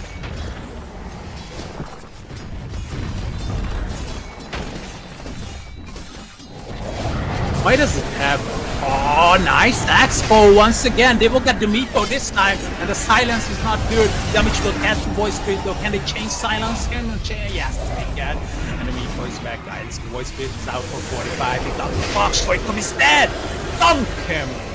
Mozzarella will be killed in the process. Nice hook, yeah, man. You punch my. What dice? Someday. Oh, the four-man Copa to use, but he's still spinning. I don't know how. Oh, yeah, I know. Dire's middle tower is under attack. Oh, nice dodge by one. I'm afraid he's gonna die first. Barracks are under attack. They killed the Meepo in the end. Man in defense. He will Now that's pop what the I'm cliff as talking well. about.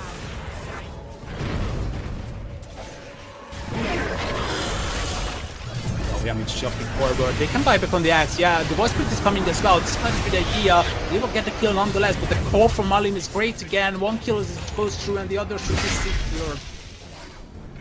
Say is dead as well. Farming kills. Getting experience. Slowly but surely back into the game.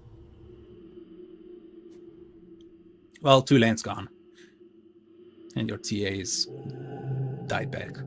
Just died back in. After this match, we will have Yellow Submarine versus Espoiled to find out which 2 teams will qualify from Group B. With this duo victory, if they get it and they don't troll it away, Z10, they get 3 points that will make them have temporarily occupy the 3rd place and put Espoiled on 5th and Yellow Submarine 4th. And the points are gonna look like Z10 8, Yellow Submarine 7, Espoiled 6, and the winner of that match will qualify themselves to the playoffs unless it's an Espoiled victory 2-1. Then we have a 3-way tiebreaker.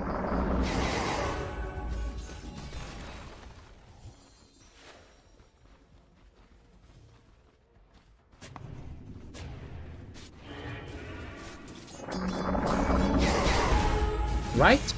I shouldn't be wrong. I think I did the calculation countless times.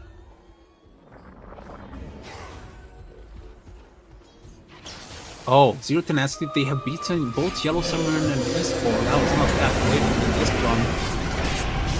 And it's not gonna be a 3-way tiebreaker for sure. Oh, once again, the call is great. And they healing way too much up, and yeah, the duels and assemble. Mighty stand. And Nande still looking good, still looking healthy. And he just digs in for bonus HP regen. And this is GG E10 and a very sympathetic team. I'm going to make sure to look out for them. Impossible. Keep an eye on these 5 guys because they actually showed up what they are capable in EPL, and that's great. And I really hope to see them in season 28 as well. As we are having new faces countless times. Well, as expected, Z10 took the game 2-0. And we are going to go on a 40 minutes break. And Yellow Submarine Espoiled is going to be getting on with Dodai. See you guys there.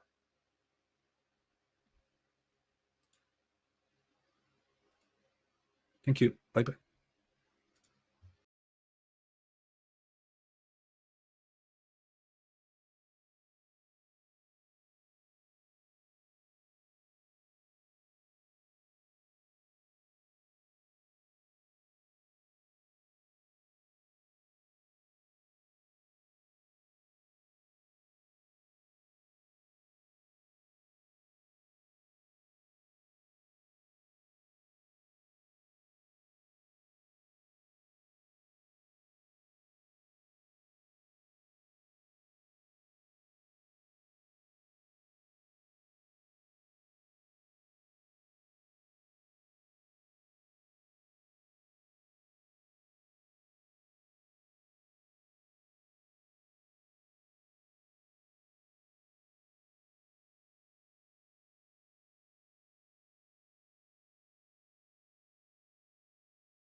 Ladies and gentlemen, we are going to be ending the day with Yellow Submarine versus Espoiled. And it's going to be a good one. Sorry about the draft. A little bit of a delay here on our side. But yeah, we're back in play. Okay, hold on. We need to sort things out. Something with the admin.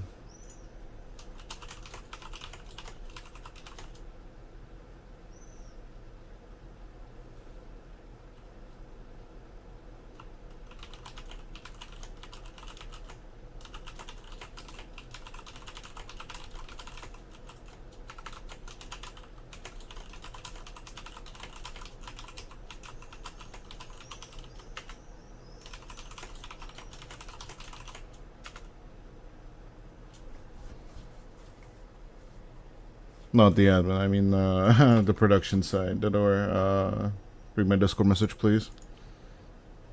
Because then we're gonna have like desync issues.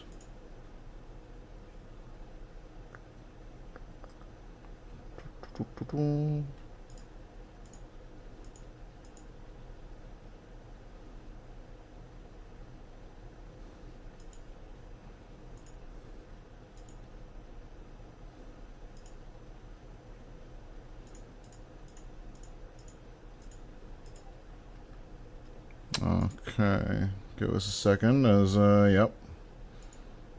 I already know what happened in the draft because I was watching from within the game, but I'm not going to be spoiling it for you lovely people out there.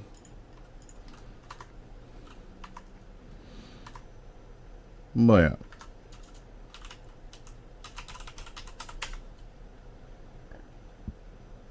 It's actually going to be a pretty solid one from both of these teams, by the way.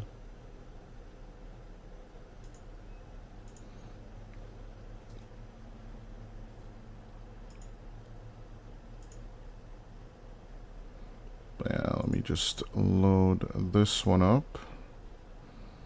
Give us just a bit more of patience.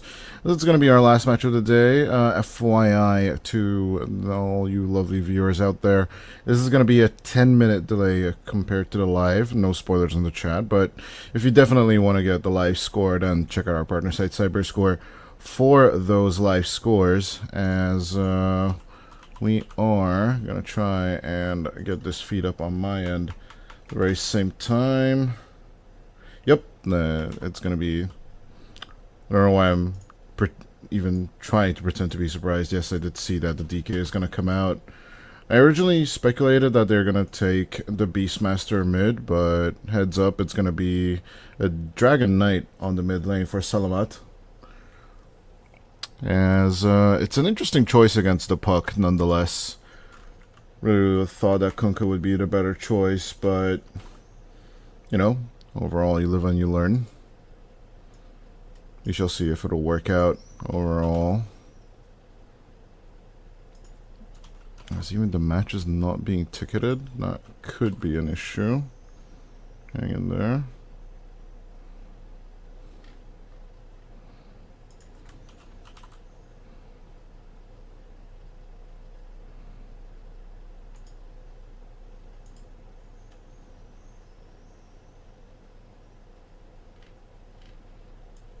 Yeah, that's a problem with Dota TV viewing of matches. It's kind of a rough one without the console commands to the game code.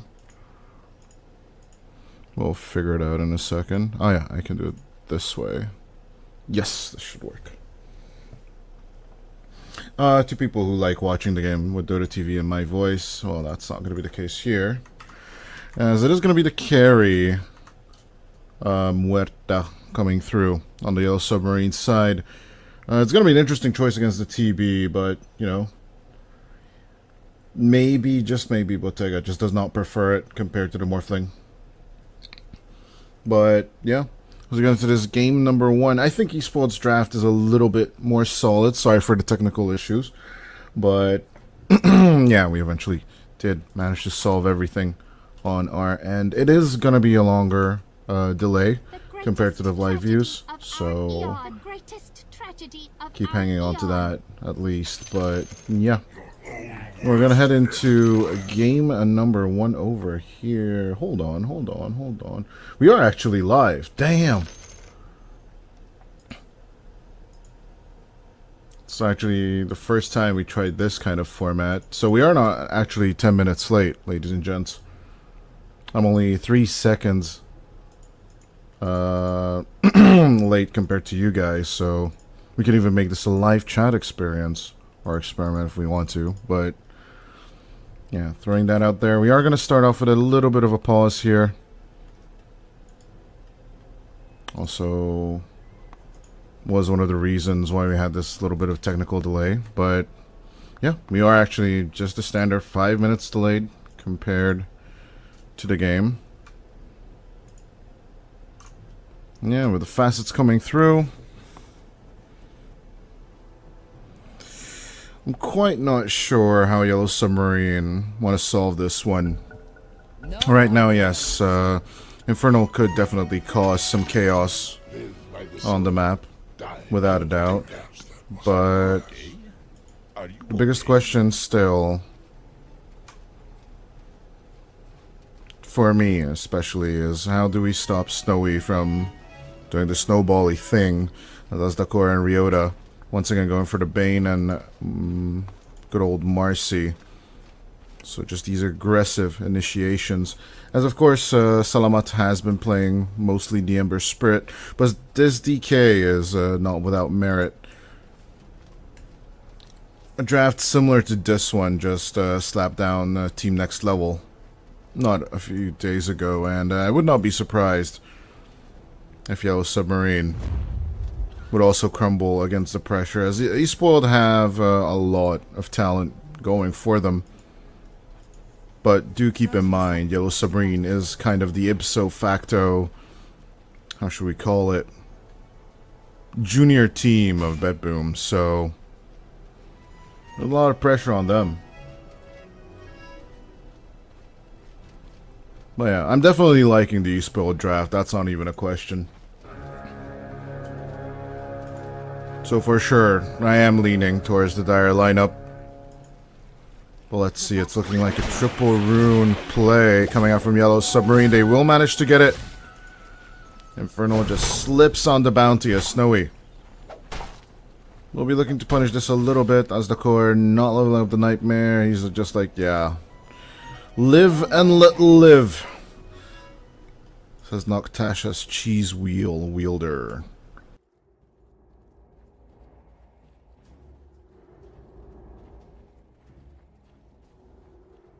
A little bit of fun in games as you just get to see the net worth graph there for a second. But in terms of gold, it's a nice little bonus going out for Yellow Submarine. So yeah, a lot of effects would reflect in the Thunder Strike, but whole lot of smoke, but not a lot of fire. Yeah, and even the triple rune take on Yellow Submarine's side, I'm not really convinced with the Bottega Muerta. I really need to see it pop off hard for me to truly admire the Radiant draft.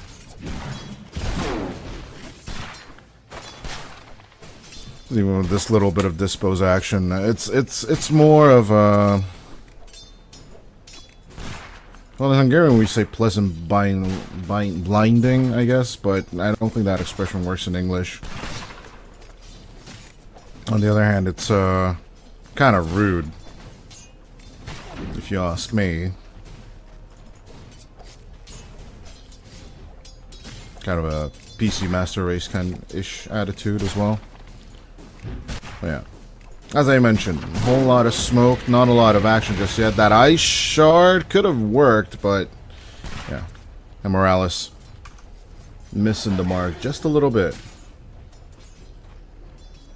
Also, one thing to keep in mind is that Hakoda and Morales did swap lanes for this one. They did not want the double melee against the double range of Azdakor and Snowy, but this is kind of the Liquid TI7 approach, right? You do swap out your two heroes for the laning stage, but then, you know, everyone resumes their positions post 7 minutes. So it's not unheard of, and the Tusk is a decent matchup with the Muerta So as we go into a pause, it's not the end of the world that they swap the Disruptor and the Tusk here. On top of that, you know, there's the versatility of Tusk, but I'm rather more curious as to the Disruptor trying to gain relevance on the lane, especially due to the fact that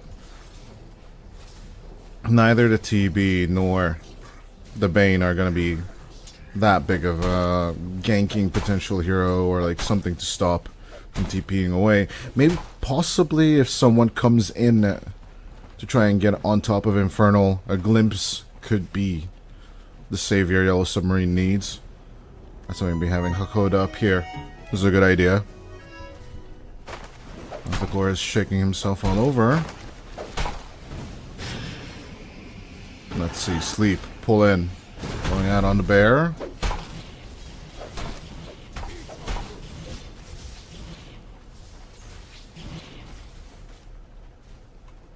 But the Panda is just perfectly fine. As in terms of last hits on the mid lane, there's Salamat shining through, leading with 5 above the puck. Kind of unexpected. For me, at least. I truly think that the puck would gain a little bit more. Snowball play going on to the Beastmaster's waist. Good with the catch. Out goes the shard. As with a good catch, Morales. A little low. That could be first blood right there. Ryota locking it in as Bottega with the bounce back. The ricochet. A stray bullet will take out the Beastmaster. As also a good roll onto Ryota will take the kill as well. Dire's courier has been killed. Gunslinger just works.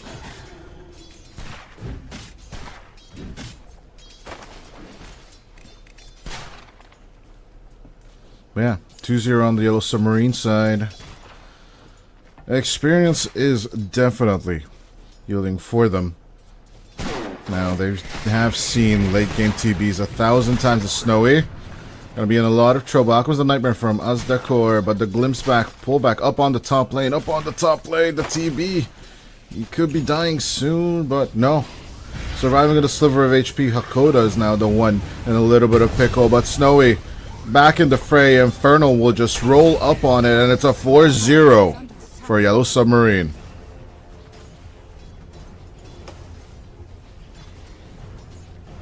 Yeah, eventually Hakoda will just sacrifice himself to the tier 1 tower, putting good old Espoiled up on the board, just spoiling them with a kill.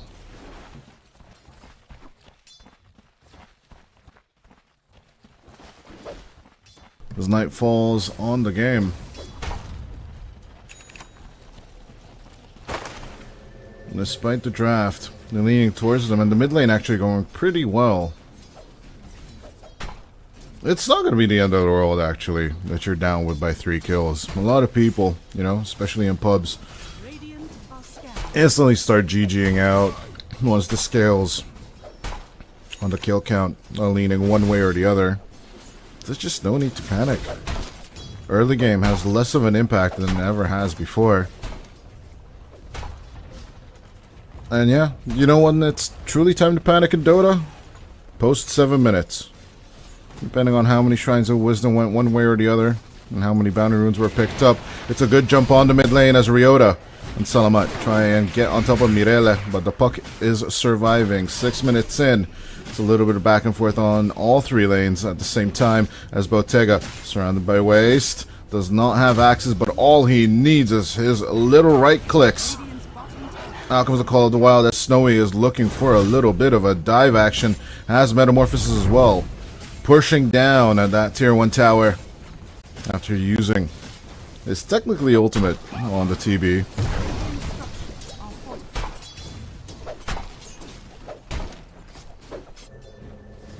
There are weird names for these abilities like the Tombstone and the Metamorphosis. Pseudo ultimates, true ultimates, whatever you want to call them, as waste, is gonna be wasted. Or a rebound save coming out from the Marcy as they're looking to turn this around. Dreamcoil coming through. They can't turn with the Metamorphosis. They'll grind the Tusk into spam. Hey, Morales be gone as It's going to be back on even Steven ground for the Espoiled side. In terms of net worth, only Bottega with a decent chunk of a lead compared to Snowy, but it's not much. Precisely why the net worth lead is hovering just at around 1,000 gold. As that shot comes through, Salamat transitioning down onto the bottom lane. A good catch, a good dispose, as they are going to even reveal the Helm of the Dom. With this, they can definitely push down the bottom wave. Without question. As the Lex camping out the 8-minute rune will pick up the DD as well. No bounty, no rune, no nothing for you. As the core is just going to break it off. First tier 1 tower going in favor of Espoiled, where they can start working on taking over the Radiant jungle.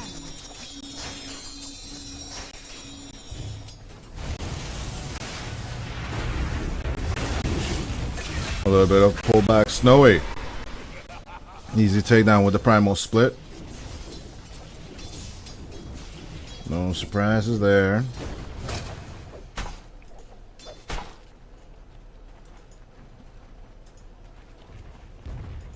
Dire's top tower is under attack. Dire's structures are fortified. Now, so far so good. In the first 9 minutes, it's kind of looking to be quite neck and neck at Ryota.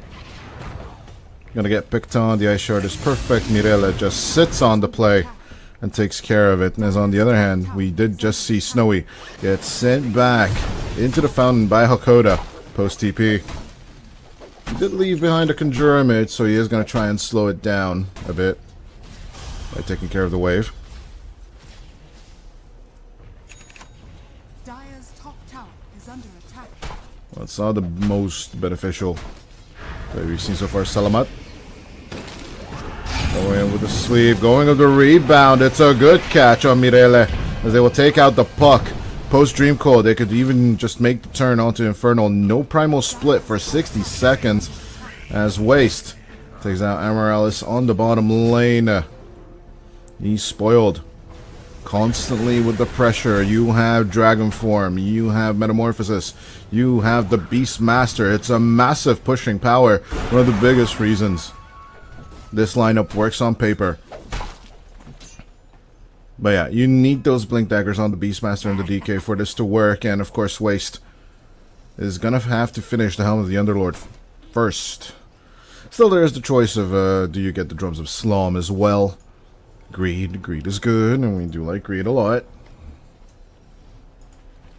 But with a 6-4-6, I'd still say this game is pretty even for the start. Gaben is pretty much leaning towards the Radiant side and is quite adamant about sticking that way on the network, on just basically the win probability graph, despite, you know, the net worth and the XP lead switching back and forth due to the back and forth murder sprees happening. Generally what we sign up for when we play Dota. Radiant's middle tower is under attack. But it does feel kind of obsolete that the early brawling has no such profound effect on the gameplay anymore. Still fun, you know, or getting early kills, getting that early net worth lead, building up your first medium items, and then owning on the enemy. Yes, Salamat and Ryota. The standing by will rebound into the play, unleash the power of the Whistling Girl, but Marcy's going to be toiled with just a little bit. After the Walrus Punch, you just cannot hit enough against Mirella and Amaryllis. 7-4-7. Beat for beat, tit for tat, an eye for an eye, a tooth for a tooth. At least that's what the gameplay is looking like so far. Unless it's about towers. And in terms of towers, it's kind of an even. That could basically be that 2k net worth lead that Espoiled are looking to sit on for a while now. But yeah, only with the safe lane of the Dire Tower being threatened Yellow Submarine, they gotta hatch out a plan, and they gotta hatch one out soon. Because right now all I'm seeing is that pause 2 and 3 falling behind. There's no objectives are being taken.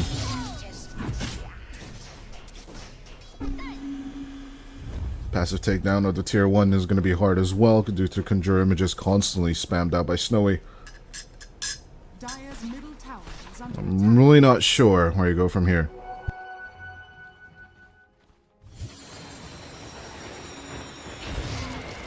Well, we did say that the Radiant jungle is kind of important for Espoiled, as Ryota is just running a little bit of interference here. Waste gonna be spotted as Infernal dies up on the top lane, not committing to the primal split, not even taking the tower. Submarine's plan top tower is under attack. is faltering. It's just faltering. We've seen this from Espoiled before. This aggressive split push with the DK and the TB. Radiant's top tower is And there's just no surprises here. They're hardcore owning.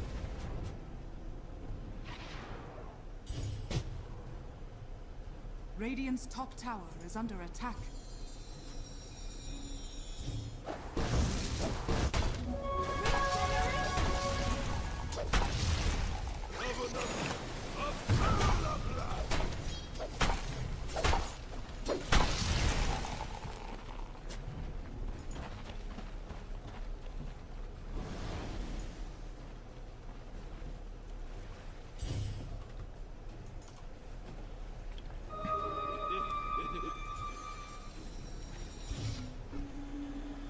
$3,000 in the net worth lead. It's looking decent for the Espoiled side.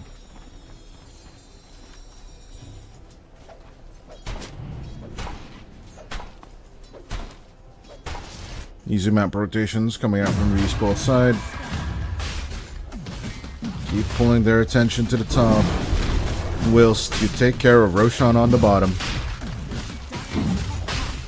Still a cool 20 seconds to finish it off. I do believe they should be fine on that front. Committing Unleashed. A few other spells. This should be okay. Dire's top tower has fallen. But yeah. A rather unconventional earlier Roshan. Which then leads you into the bottom side of the map. As it's still going to be a cool 5 minutes before the Tormentor spawns. They are trying to turn this into a witch hunt for the Muerta. Good find. Fiend's Grip will be a good catch as Ryota joins in with the fray. They will take care of the Mamacita Muerta lady as Hakoda arrives, puts out the Static Storm, but it's an overwhelming amount of force against you. Salamat. Even tipping over on to the Disruptor. Good find on Waste. The Salamat looking to commit into the Primal Split. Ryota throwing their body into the middle of all of this, as actually Waste is looking to survive all of this. The Primal Split is looking to end in 3 seconds. Infernal's got to get on the run, as the rebound is not going to hit after the split ends. It's going to look like Infernal's not getting out of here against the 1v4. Surprise Pikachu face, as not even Waste dies over here. Oh yeah, that's how I would scream if I would be in pain. 5,000 in the net worth. It's looking like a beatdown from Espoiled. Radiant's bottom tower is under attack.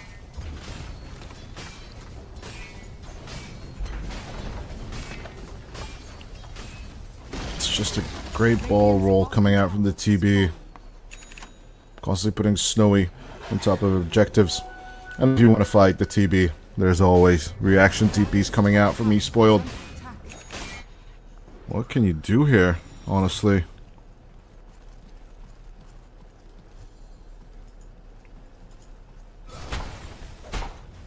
Snowy. You just body block up my life on the stairs. It's down bottom. Infernal doing their very, very best to just push out the bottom wave. Radiant are scanning.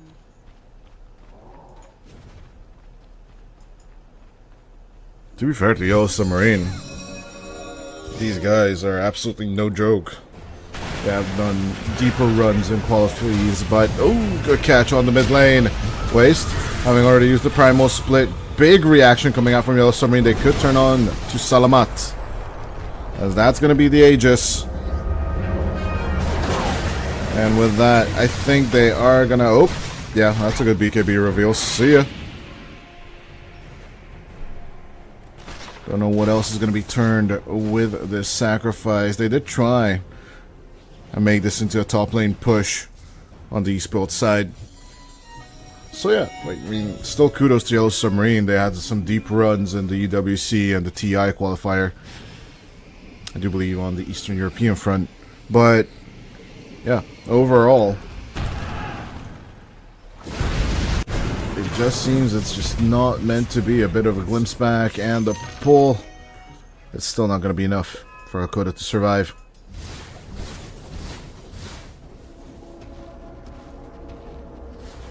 Radiant's top tower is under attack.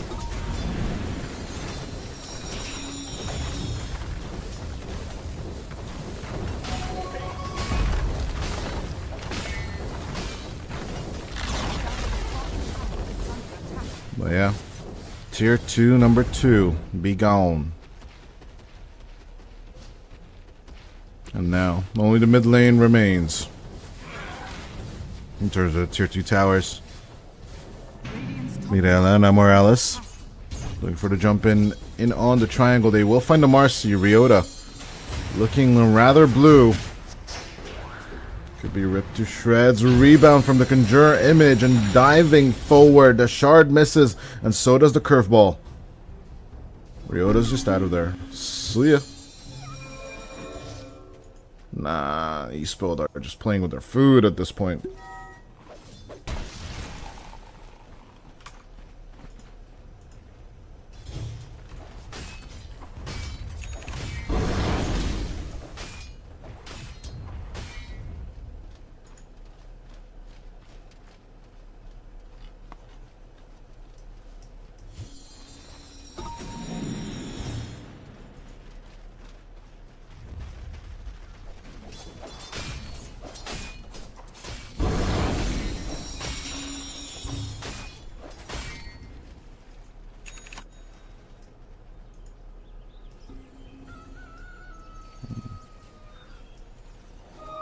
Just what I've been waiting for. Is yeah, Yellow Submarine actually participated in the Western European qualifier Radiant for are TI specifically.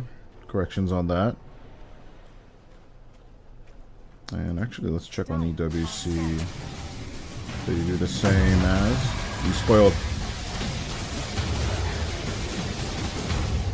We'll be taking on the Tormentor. Easy pickings as, yeah. The catch and the turn. In the air goes the DK.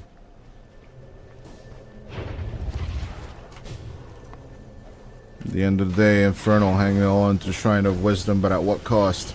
Another Cyclone going through, but the split will end. Say goodbye to your head. Punish for taking a Wisdom Rune, I guess.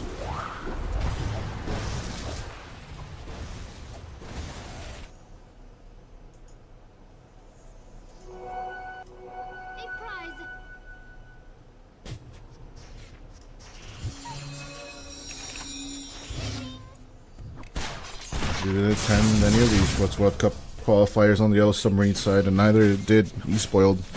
FYI. Casual Kinnel on Emeraldus, but that's just the support life right over there. As the tier 2 on the mid lane being open. Basically a signal of go time for the Espoiled side. They could definitely cause a little bit of World of Hurt over here. Little? A lot. Yeah, definitely a lot. Dire's top tower is under attack. Radiant's middle tower. A little bit of a nightmare for Hakoda, but that's just sup life right there. As the mid lane tier 2 falling a little low.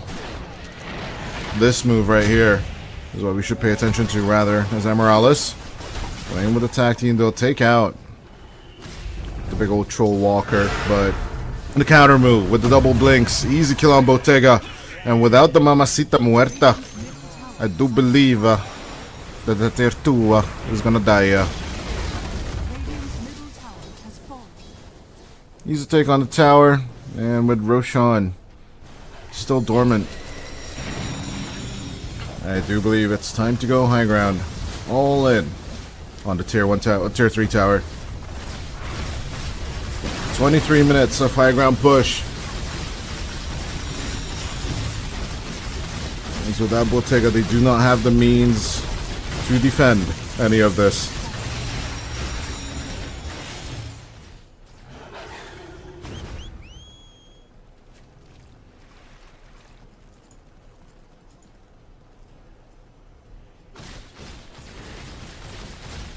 No, I truly believe Espoiled are just really good with this lineup. This combination of the Marcy and the Bane, especially the way as the core plays the Bane. It reminds you of early days Miposhka, if that makes sense for a lot of you people. You people, the audience, hear me. But yeah, no, Ajdakor used to play the Bane this aggressively. Find the targets, move in. There's even a combination where they combine it with a Nature's Prophet. It's also a wonder to see as, hold on, Ryota. Marcy's gonna get caught, but Azdakor still gonna jump inside the Static Storm. Salamat moving forward with the BKB, trying to force them back. Amorales with the pullback. There's gonna be an easy glimpse target.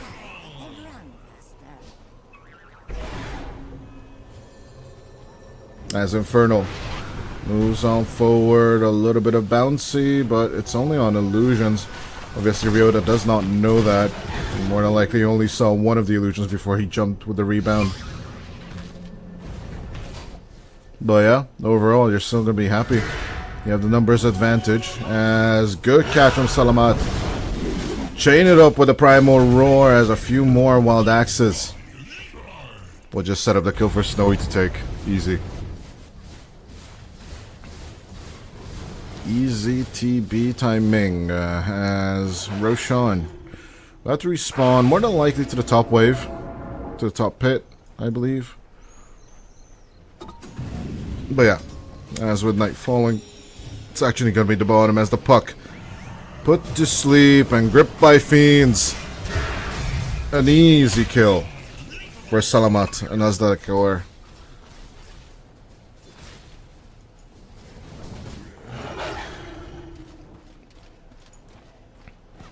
Ryota standing by in the pit.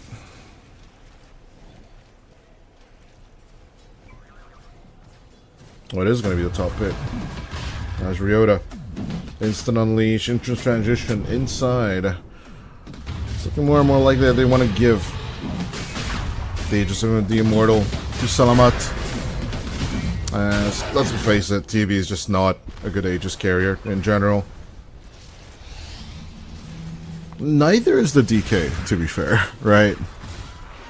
You do kind of want to have an Aegis carrier that can utilize the mana and spell cooldowns, but both the DK and the TB have spells that are rather on the long cooldown side of things. One has the other Dragon Form, and the other has the Metamorphosis. It's not the longest, I should say, off-time spell when it comes to the DK, the other Dragon Form, but Metamorphosis, if you lose it, that 70 seconds of emptiness after is just way too long. There's a little bit of a glimpse back onto the TB as the core not finding the reach before Hakoda is out of the dodge. Meanwhile, Salamat, good with the catch, good with the range. Out comes the Dream Coil as Infernal. A little bit too deep, but could still split. Will manage to get it off on time as Ryota. We need to get back on that, but with the call down. or the glimpse back, it's not gonna actually have an effect on anyone. Stunned up is Snowy, but still has the Aegis, looking to hold on against all these Mantis-style illusions. They're gonna easily turn on the Disruptor, but that's just such a tiny kill. They definitely want more. Salamat's like, throw me in there, coach, throw me in there, as he will Dragon Tail down Infernal. No more Primal splitting for you. With that, they can definitely return to the high ground where they belong.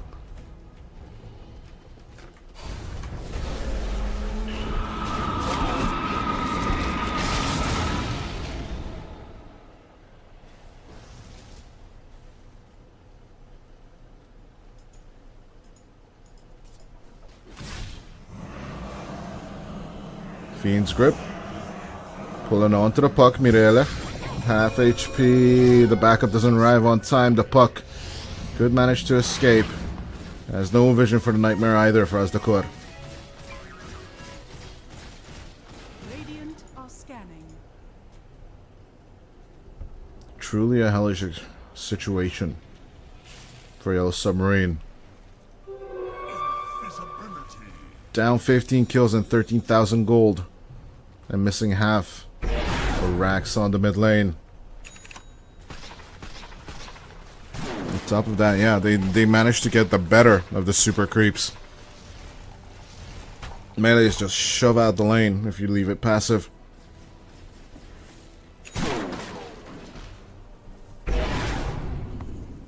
Snowy just casually approaching the mid lane, no, the bottom lane. And Morales looking to disengage as Infernal trying to approach from the bottom. Will get ripped to shreds. The Primal Roar against the Primal Split. Imagine if we'd have a Primal Beast in the game as well.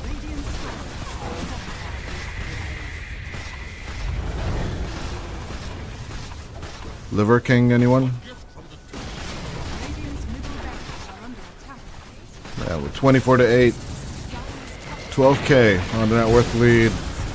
Salamat is just going to be pulled out from behind the Ice Shard. As Snowy does his job, we'll take on the double racks along with the Triceratops. That Ancient Thunderhide. But the Frenzy is just giving so much power to the team. Oh, I think that was a misclick on the BKB of Waste, by the way. But no matter. Easy throwback onto Snowy to the bottom lane. Snowy even thanks him for sending him back into play as Waste. Looking to join in on the Disruptor now with a few right clicks and the cut. This should be an easy catch. Oh, now we know this interaction. Ryota trying to throw himself in. I don't believe it was with the Beastmaster. Maybe he was taking in one of the boars, but I don't think it would work back either way as Salamat. Not gonna reach with the snowball and Morales. That's basically your death sentence, my friend. Dire's middle tower is under attack. Signing your own documents of deceased. Status.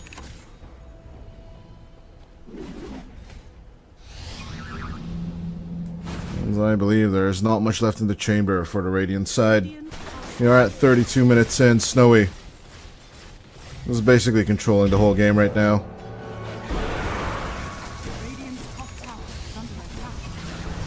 As the push continues, Salama diving over onto Infernal. If he cannot get those splits off, there isn't much hope for the Yellow Submarine side. Double buyback coming through as Emeraldus and Infernal try and rejoin the play. As they do get a Bane. That's all she wrote, Salamat. He's like, let's just do this again. They'll go in for it, but Hakoda throws in the Static Storm as revenge. 70 seconds without the DK as Snowy looking to, and oh, no escape for you, my friend. There's a Sunder left on Snowy. He's looking to fight back, but his team has left him out on the dry. An easy kill for Yellow Submarine right there. He was served on a platter by Emeraldus. The dieback is definitely worth it here for the Tusk. But at the same time, this defense it cost them a lot in terms of objectives. Yes, at the same time, they do manage to turn a little bit of that net worth lead in their own favor on the Yellow Submarine side, but it's not much.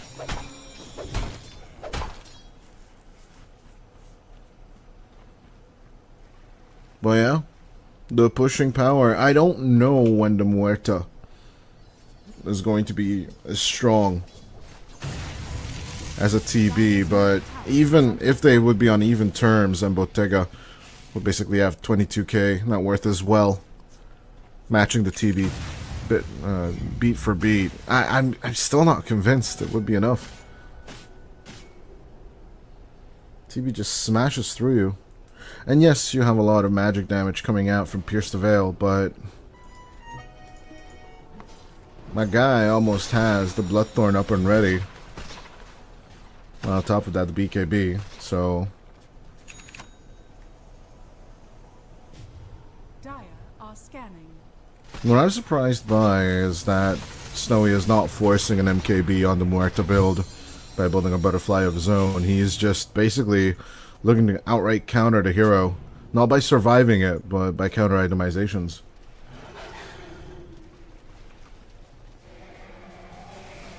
Especially due to the fact that Bottega is skipping the BKB. So, yeah, Bloodthorn. It's just a straight up counter to him and the puck.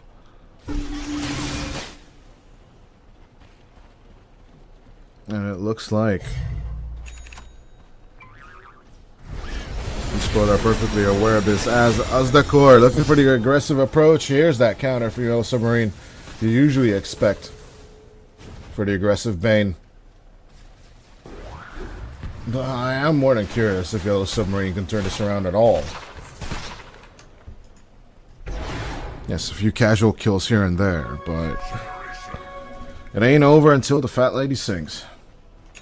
Otherwise known as the Ancient Fallen, so...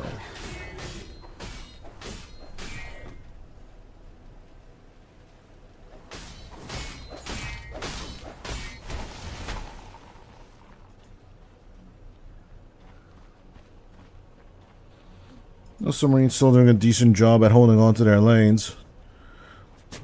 A lot of teams currently in dispatch especially leave out the so-called dead lane, which is usually their safe lane, out to dry.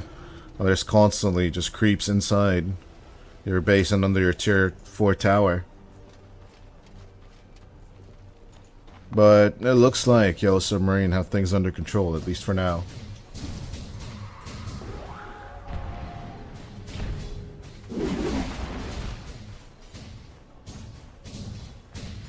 Radiant are scanning.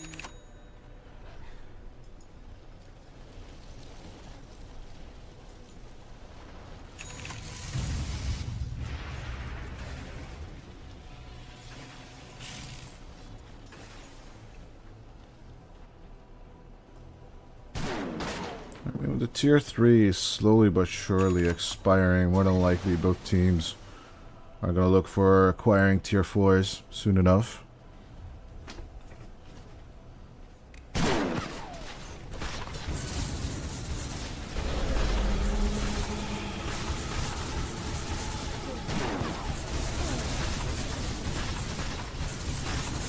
little bit back and forth between illusions and the calling from Bottega. But out comes the Fiend's Grip. Good on Infernal. All they do is just bully the Brewmaster. But they'll take out Hakoda as well. And Morales looking to keep up the snowball. And he will manage to get control on the TB with the help of his friends. Bottega, though, running out of juice. No more Pierce the Veil. It looks like the Mamacita Muerta will be pulled back as the DK also makes contact with the puck. A little bit of a split on the Espoiled side, but it might be a fatal mistake here. As yeah, Bottega takes on Ryota and will just keep following Morales into battle. If he can keep up the right clicks, he will get another. More than 2 kills, but less than 4 on Bottega. As Roshan is wide open for the taking.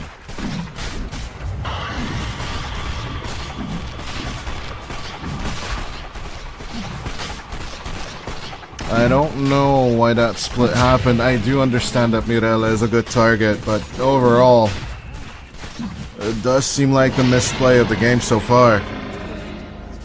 Forcing down Bottega at this stage of the game should be the #1 focus, but Mirella must have been just annoying, or maybe just the fact that Mirella has the Gem of True Sight was the factor that got Salamat blood-eyed. The games I saw from him, he's just quite focused on like one target at a time, but I guess this time he just did not manage to focus up.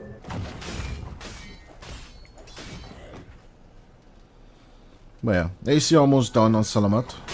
I'll say almost, he's still like got 2,000 gold to go, but he's getting there. That's Snowy, now transitioning to the Scotty. Substituting the Falcon Blade will be the end of it all. Let's go take us a Revenant's Brooch. It's definitely the must-have.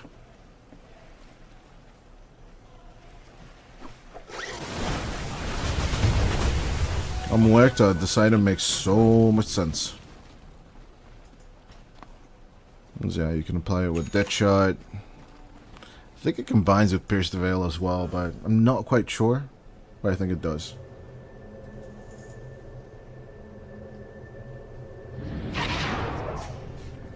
And, you know, even so, you have Pierce the Veil upgraded by the Aghanim Shard, so Bottega is kind of set. Radiant are scanning.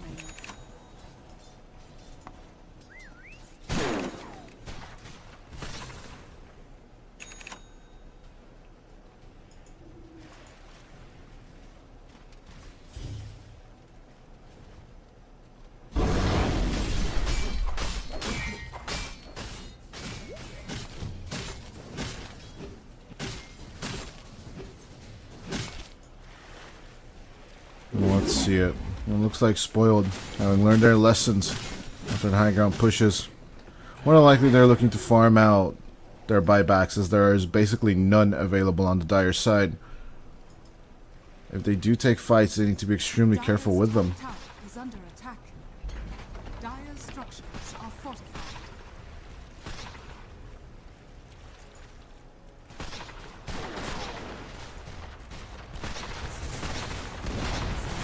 Dire's top tower has fallen. Radiant's middle tower is under attack.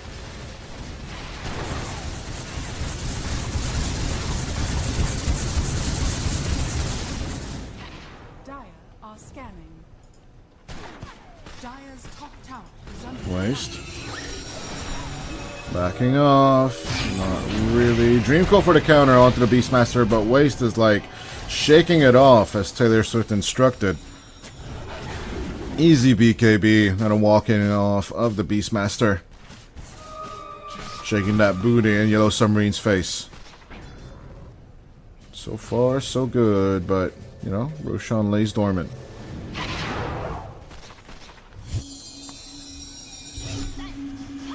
Yellow Submarine being the new kids on the block. Parasma done on Mirella, along with the Aghanim Scepter and Shard. So, avoiding the puck seems like a high priority right now. On the Espoiled docket as well.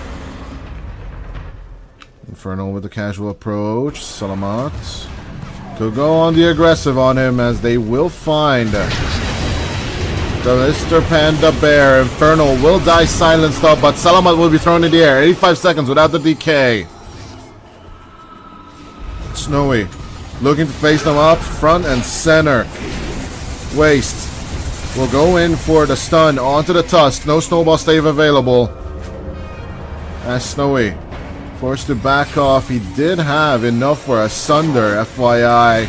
But put to Nightmarish asleep. Snowy will not get the Sunder off. Big mistake coming out from both Snowy and Azdakor. Not sticking around for the Infest. For one. And getting nightmared in the middle of the Dream Call, where you had the puck right next to you at the end of the Waiting Rift Silence.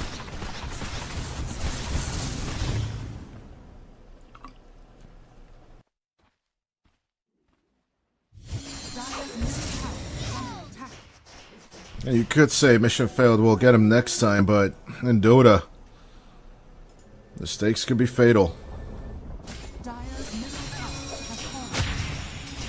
Or, you know, you could just go with the classic mistakes are this is what gets people killed. Dire's middle tower is under attack. Details, details, details, details matter. And of course right now, Radiant are scanning. the detail is that yellow submarine mounts up a beautiful comeback.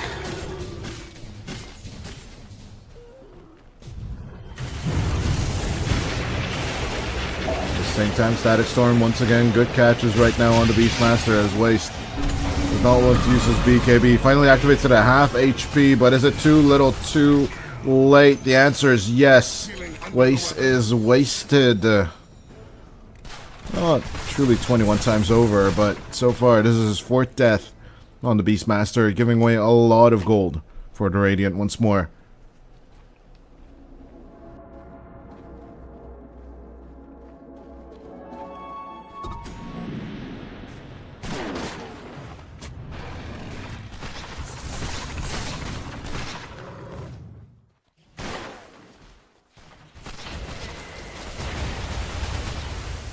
If you're an Espoiled fan, you better be watching this match with a little bit of concern. No true shutdown right now on Bottega as of yet, and he does have a refresher orb on the Muerta. So catches are going to be truly important as Astakor got a Fiend's Grip back and forth. The Lotus will bounce it off. As with that, they at least get Amorales,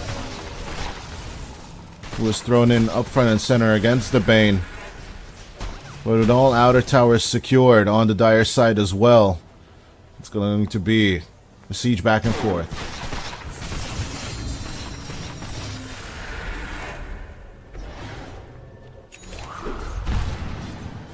A little bit of a come hither wither.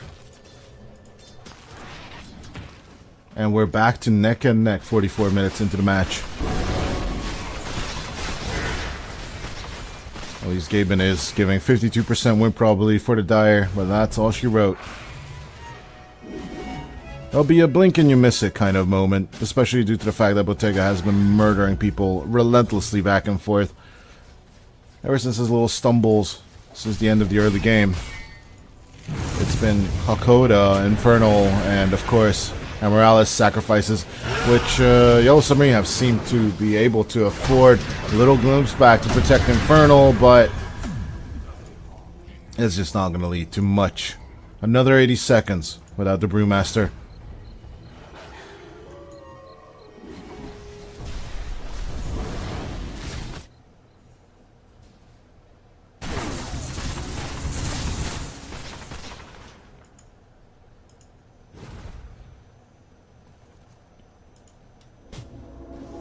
Waste going for a Blade Mail this late into the game. I personally think that AC would take higher priority, but AC is already done on Salamat and Crimson Guard. But yeah, honestly, not much physical coming out from the Radiant side, so. Also, kind of like why kind of item if you would build it. Maybe just a casual Lotus Orb against Yellow Submarine silences and stuns would be nice, but. Yeah, screw that. I don't need Shiva's Guard. I don't need Lotus Orbs. I don't need nothing. I just need a Blade Mail. Well, to be fair, Wasted is not as tanky as you'd think, and yeah, the Static Storm just proves it, as Ryota trying to bounce back and forth with that BKB. The Marcy looking for that Bottega target as a right click will eventually end the life of the Muerta. Infernal back in play as he gets out the Primal Split. We'll try and move on to Marcy. And with the help of that Vision, Mirele will find the opportunity to get the kill. Stun up coming out from Salamat as he's trying to sit on Mirele as long as possible. Walrus Punch coming out for Amorales, but it's not going to be enough as Bottega looking for the buyback. Will try and roll into the middle of the fight. Moves on to Salamat and Ryota as a right click coming out from the Pierce the Veil. It looks like an easy kill from Bottega. We will make it happen. As Snowy, you better run, you better hide, because the Muerta is coming. Oh, just a few more little ticks from the Mamacita Muerta. Muy caliente, mi amigos. as Bottega will melt the face of the Terrorblade.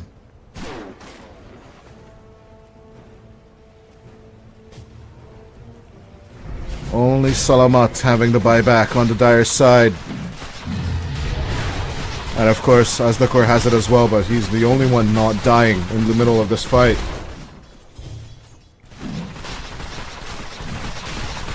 The amount of damage from Bottega is just so damn high this fight. Dishing out 11.3 thousand gold damage in just that one fight for Yellow Submarine.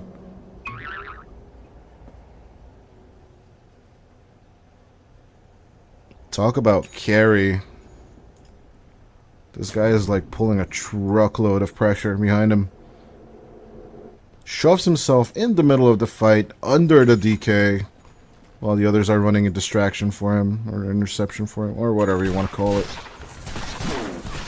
What damn. Good fight from Yellow Submarine. Putting the Aegis on the Morta is the only choice over here. And even with one tier 4 tower down, Yellow Submarine dare to venture outside of the enemy base. Outside of their own base.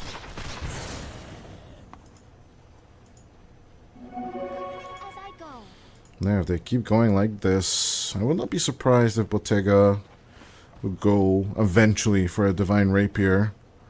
Although so far it's only a Swift Blink that he's bringing out for himself.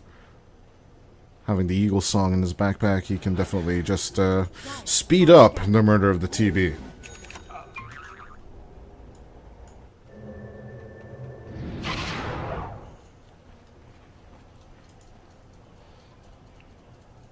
As we go into a bit of a pause. Doors. Don't know. Anyone else saw the season 4 of The Bear? Damn, what a good show. What a good show. And the choice for Francie Fact, 10 out of 10. 10 out of 10 casting right there. Talk about a good TV show. Like, have you guys seen good TV shows lately? Nah. Everything's like, yeah, that's fine. Yeah, that's good. But yeah, I'm gonna get into Masters of the Sky after I rewatch The Bear, and then which one? Oh yeah, I am gonna watch Ironheart just for the laughs and shits and giggles, I guess is what you can call it. But yeah, it's kind of like I'm gonna be sorry if any of the creators of that show will ever get this, but I'm using it as a good night TV show. You know, you guys have those, right? With books as well, or everyone else. It's not just me, right? I'm not a narcoleptic idiot. You just put on that show, you keep watching it, and you just cannot pay attention, and you just go. A game of some sort. Nah, I do believe me. I was just finding my comments amusing.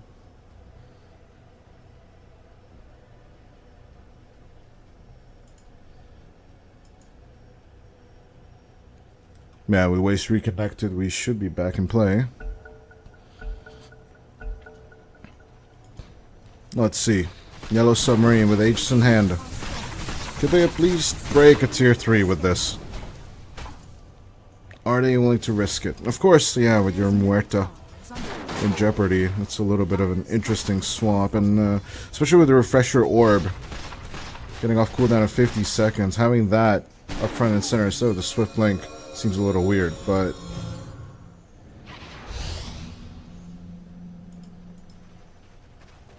everything can work, you know? Johann Sunstein, just a small Dota player, one TI twice, that they will turn for the play! Static Storm on all of them! And as it is Bottega with a triple massacre coming through. Yes, you say goodbye to the Mamacita for a little while, but even with the save for the Gem of True Sight, you're still gonna have to say goodbye through the back door. Goodbye, goodbye, my little racks. As the catch goes through. It's gonna work as Bottega pushing in on the mid lane. 66 seconds until the Terrorblade is back in play. Bottega just got to keep up them right clicks. He even has the Lincoln Sphere in the backpack. He's just not focused right now. Putting in everything into the itemization. Gonna be Dragon Tail, but here comes the Snowball. Primal Roar going through, but it's kind of a waste as Amorales is gonna give Bottega the time of day to refocus. Buyback coming out from the TB, but it's not looking good. As with the refresher, the Muerta is just gonna dump you down. Bottega. Bottega, Bottega, Bottega. That is the show. That's gonna be GG. As Yellow Submarine with the turn 40 minutes into game will mount up the comeback of the tourney. Salamat even just taunting it at the end. 1 in 10. What did I do? 1 in 10. What can you do here? But yeah, it's a little bit of a shade thrown on Hakoda. Overall, Yellow Submarine, just a more experienced team at the end of the day, but I still got to shout out Espoiled. They were close to getting the Megas, but at the end, you know, Bottega finally getting that Revenant's Brooch online, and with the full build, it just looked solid. Just looked solid. Well, with that, ladies and gentlemen, we'll throw it to a break as Yellow Submarine take the lead 1-0 over Espoiled.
Ladies and gentlemen, welcome back to game number 2 of Yellow Submarine versus Espoiled. It looks like Espoiled. The strategy was good. The timings were there, but they just cannot close out the game. Yellow Submarine, off the back of Bottega, actually managed to win that first game with the Mamacita Muerta. This time, I'm not so sure. It could be a Carry Nature's Prophet overall. I'm not looking at the life scores, but if you want to look at the life scores for team stats, meta stats, all the stats and more, check out our partner site, Cyberscore, cyberscore.live. As the Timbersaw is also going to be the off lane. Either we have a Carry Nature's Prophet coming through still, or yeah, I mean, there's good pairings with the Timbersaw. You can always go for the Rubik. There's no more Dark Willow, which would be the nicest one. But you can still go for the Hoodwink, you know. That's kind of a good little combination. Put down the little tree. And then, yeah, there's also the based combo of basically just having the Nature's Prophet come in, put down the Sprout, you put the Bushwhack on that, and then you're just whirling death the crap out of the tree itself. That's kind of a based combination, if you ask me. It's massive amounts of damage as well. And yeah, I don't know if the DK carry would be able to survive that at all, if at all. But yeah, as it looks like, yeah, Yellow Submarine are believing that Salamanca is going to go back to the DK once more. This time it will have to face off an Ember Spirit. Now I am curious to see how that's supposed to work out in general for him. So the Gyrocopter ban, I think Espoiled, they could still take out a Morphling. Overall, they are focused on, they are believing that the Nature's Prophet is carry as well, so they're looking to focus on supports instead. Banning out Hakoda's Disruptor, but yeah, well, if we're looking at supports, there's still the Warlock, there's still... Welcome to Undying doesn't sound super good, and into the Willow, but at the same time, Fatal Bonds is just really, really good against these tanky heroes. It basically just means death for the Willow and the other. Of course, yeah. Ringmaster makes a lot of sense here. But still, there's still the option of just not putting Nature's Prophet into the carry position. Instead of Morph, what else is there? Ursa against the Centaur War? I don't think so. Maybe Ursa for Espoiled, actually. Yeah. If it is going to be the DK on the mid lane, then Ursa could be a good ban, you know, to protect the Timbersaw. What else is there? Sven? No, I don't think this is a good Sven game for either side. They banned the Medusa instead. Okay. Pick up the Lifestealer themselves. Decent counter to the Centaur, you know. Every time you see that the Who Stomp's coming down on you, you're just gonna go for the Stealer as... oh, Espoiled is actually gonna take the Morphling. Okay. Yeah, that kind of explains why they didn't ban the hero, right? But... yeah, at the very same time, I don't know if I agree with the Bottega Lifestealer here. Once again, in terms of the draft, I'm leaning more towards Espoiled, but due to the experience and their deeper runs in qualifiers in the past few weeks, I'm leaning towards Yellow Submarine. There's that super nice combo of the Nature's Prophet Sprout and Infernal Timbersaw coming through, and yeah, I would not be surprised if Hakoda would just teleport down for a casual Sprout back and forth during the laning stage as well. As Ryota is transforming the Dark Willow into like a super space princess. Yeah, I'm going to be a turncoat this series. I'm going to go for Yellow Submarine 2-0 on this one, ladies and gents. Could be wrong, but basically the outscale of the previous game showed us that they have the power, they have the means of actually pulling off these harder strategies on Yellow Submarine. And even though you have your Stampedes, you have your Dragon Tails, eventually the Lifestealer is just gonna ball out of control. And yeah, I mean, it's a straight up Armlet into Radiance build for Bottega. It's gonna take a long time. You know, you can't go straight for the Radiance than Sanjay and Yasha build on this one because of the Morphling itself. You need that extra Armlet strength to actually outpace outpace, outlast the Dragon Knight and the Centaur Warrunner. I think that's the approach over here. I could be wrong, you know. We play Dota to live and learn. We watch Dota to just poop on the other players that are playing the Dota instead of us. Yeah, jokes aside. We are in game number 2 of this series, and we are slowly but surely approaching the end of the group stage here at European Pro League Season 27. Oh boy. Yeah, this is for the marbles. Espoiled. If they win this series, they could go for a tiebreaker against Zero Tenacity, which would be played, I believe, tomorrow, if need be. 30 seconds to battle. Yeah, tomorrow before our earlier matches, but yeah. With the playoffs starting off tomorrow, it might just be the head-to-head result. It could just be the head-to-head result, couldn't it? Well, then there's like 3 teams with 3-4-2. Wait, hold on. Yeah, Espoiled. Oh no, but then the team, the points would decide, wouldn't they? Wait, hold on. Just calculating while Bottega gonna be hoof stomped on the rune. Once again, the triple take from the Yellow Submarine guys, but not much else. 3-4-2, 3-4-2. Zero Tenacity is not getting any more points. Yellow Submarine would get 1. Espoiled would get 2. Okay, so we would have a 3-way tiebreaker situation. Only, but only, if Infernal, looking a little good on Asdakor, will just wipe down on the enemy Undying. It should be the other way around, and yeah, since Timbersaw is not universal anymore, taking any of those decay stacks is nice, but getting taken advantage of like that is not the way. It's not the way. But yeah, attack team combined, and of course that Sprout hangout by Hakoda. It was off screen. Mistakes can be made, so do forgive. Well, yeah, there is still the possibility of a 3-way tie if Espoiled will win the next 2 games back-to-back.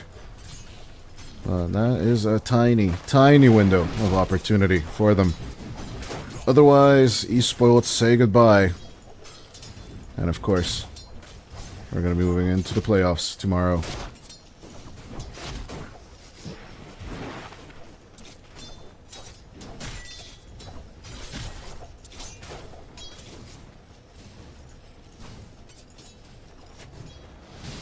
Yeah, rather quiet landing stage besides that combo onto Asdakor. With the wave being pushed out, Infernal will try and gain a little bit more control until the wave eventually arrives. This is still a perfect position for the Timber. You're happy with this. Salamat currently being sliced and diced by Mirele on the mid lane. With 2 strength heroes, this should be heaven for Asdakor, by the way.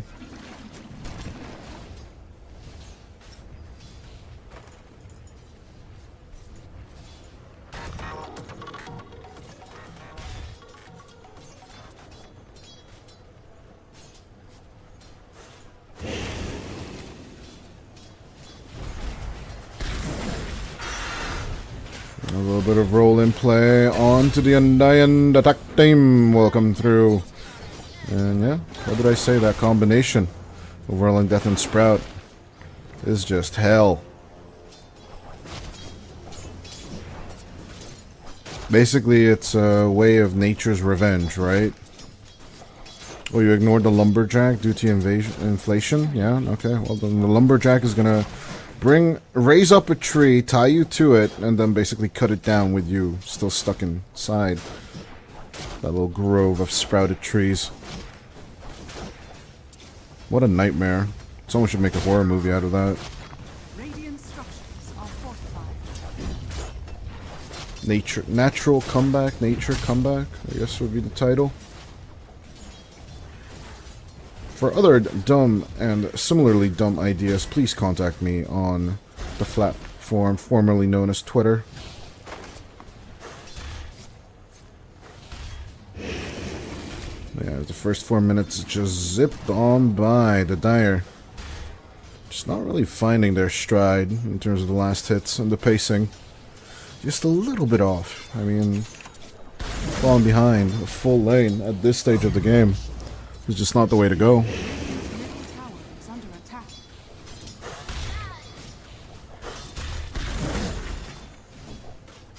Yeah. It's a nice look for the angle from Infernal. He will miss it.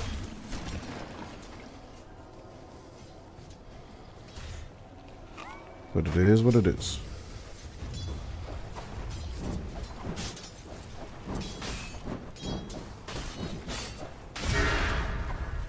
Good catch on the mid lane, Mireille. Not the one suffering truly, but the ball acquired. He is looking to just regen himself back up to at least half HP. The song and dance of the mid lane, the back and forth. A nice deny from Salamat, by the way. There's little bit of nuances can make or break your laning stage. Oh, I don't think that was a good last hit.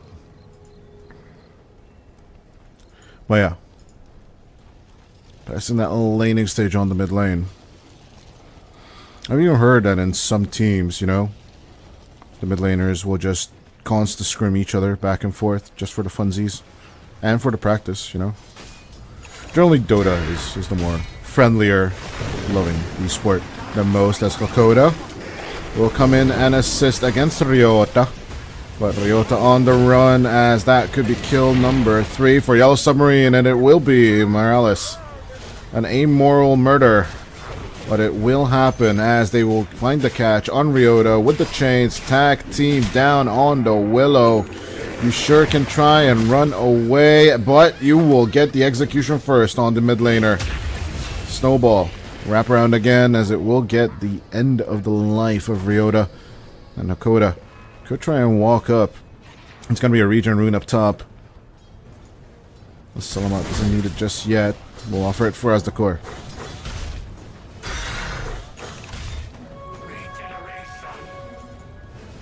And the Ember Spirit back in commission. Things could go back to normal for the next 2 minutes.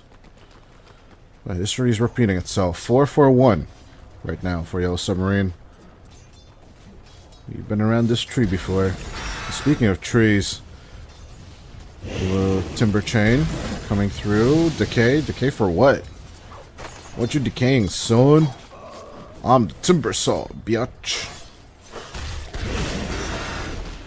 Although, to be fair, with the Juggernaut, it's a way better and more funnier and topical voice line, as Asdakor throws out the tombstone but is eating a little bit of twisted chakram.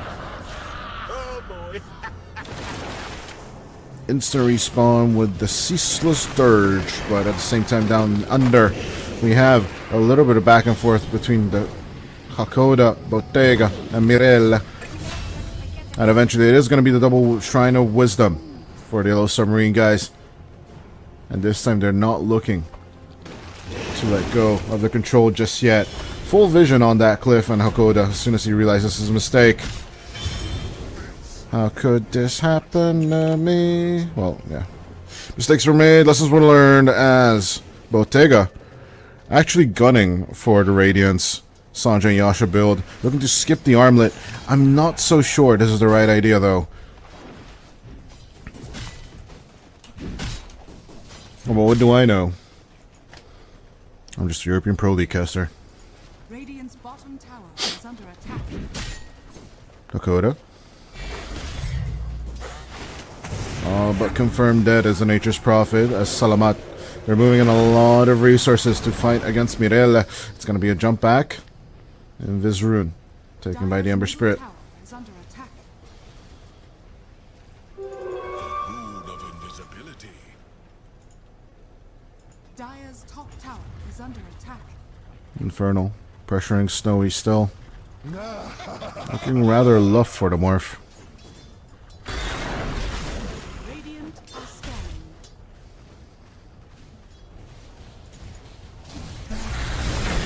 Salamat. Gonna be a good catch on the DK on the mid lane as the Morphling dies. So will the Dragon Knight. Up on the top lane is just gank on gank action. On the mid and the top lane, ignoring the off lane totally. It was waste. Having a decent laning stage in terms of his team, but the rest of his team is suffering hard. Kind of an awkward situation where you're doing fine, but your teammates are not. As Azdakor is going to be ripped to shreds from the Triptails of the Stampede. He will still get the kill on to Kakoda, but Infernal just bursts down the Centaur Warrunner. Infernal walking in on that tombstone. He could get in on time, and he will. An extra 125 gold in his pocket. Looking like a yellow submarine beatdown. Radiant's middle tower is under attack.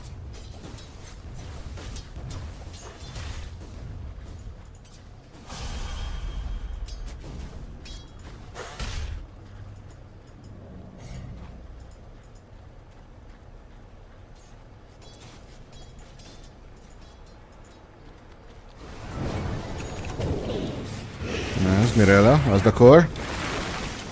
Locking onto the Undying.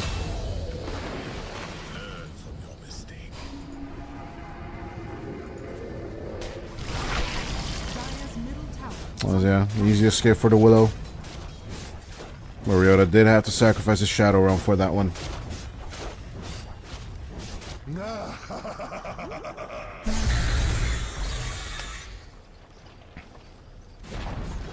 Dire's middle tower has fallen. Snowy up front and center. Emerald's looking for the approach. Standing by. Could be a good short play. Dire's bottom He's trying to force out the waveform from Snowy as much as possible. tower is under attack. But yeah. No waveform used by Snowy. He's just going to walk it off. As Mirella find the kill on the mid lane. They got Azdakor. That is a solid 12-3 lead. 4,000 net worth in the bag. Coming out from Yellow Submarine. Well, yeah, this is what basically we expected from the first game to come through. It's just they didn't really have the means in that previous game, as this time it's a good serendipity catch from Infernal that will lead to Snowy dying.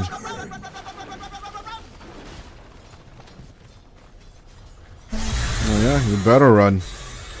Snowy, 4,000 net worth, while at the same time we have Infernal at 7,000, looking to finish his Aghanim Scepter at 12 minutes in. It's going to take him at least 3 more, but still. Huge start from Yellow Submarine. As Mirella might be sacrificed to the spoiled gods, but not today, sir. Not today. Looking rather low, but still alive. So haste rune grabbed. It's going to be easy. Turn back home.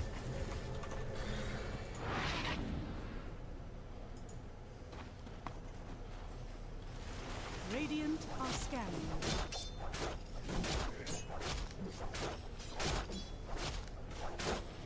The seas are fortified.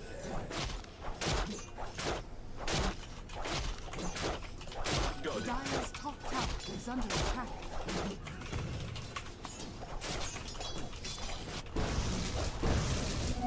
Flames rush.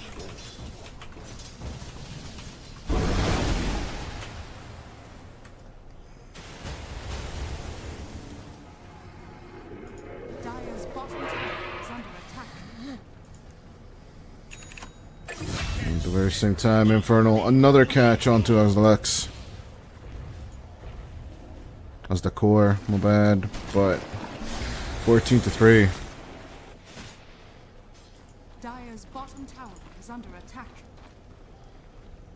It's looking like a beatdown. 14 minutes in, averaging a kill per minute. Yellow Submarine are not looking to slow down anytime soon. They've got the snowball rolling, pun intended, due to the Tusk, and yeah. They're just not looking to get off this ride. No space for the Snowy Morphling. Out-farmed, out-leveled. There's nothing to do.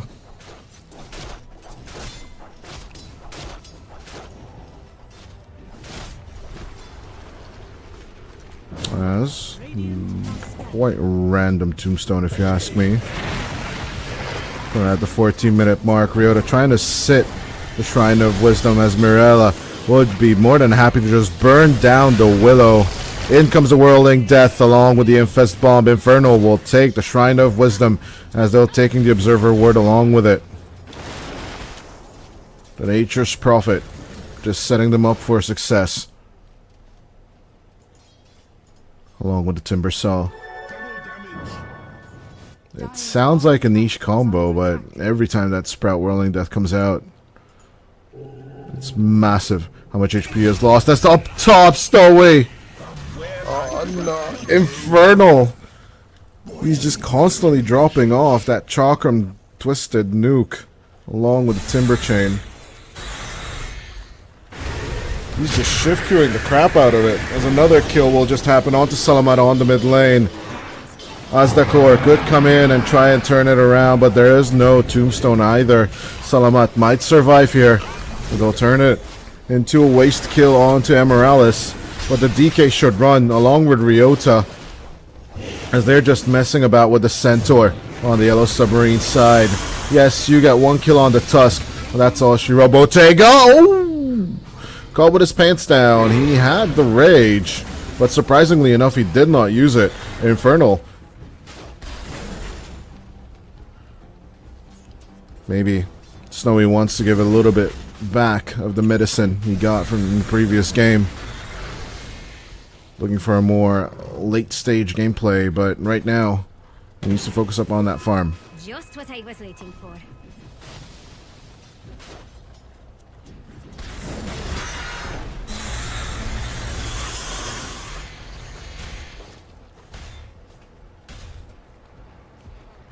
And that's the core. Trying to distract the Timber Saw, but luckily not dying to him. That's Hakoda, Mirella. They move their attention back onto Salamat. Ryota trying to come in and react, but with the Bramble Mace thrown out so early, it gives them a good opportunity for Emeralis to just get the angle with the snowball. And yeah, mind you, that's a Tusk without a Blink Dagger. That will just reach your DK. Mistakes were made, lessons are being learned hard. But Yellow Submarine, they're just not going to give you the time of day. Dire's middle tower is under attack. I don't know. You got to hide that morph, and you got to hide him now.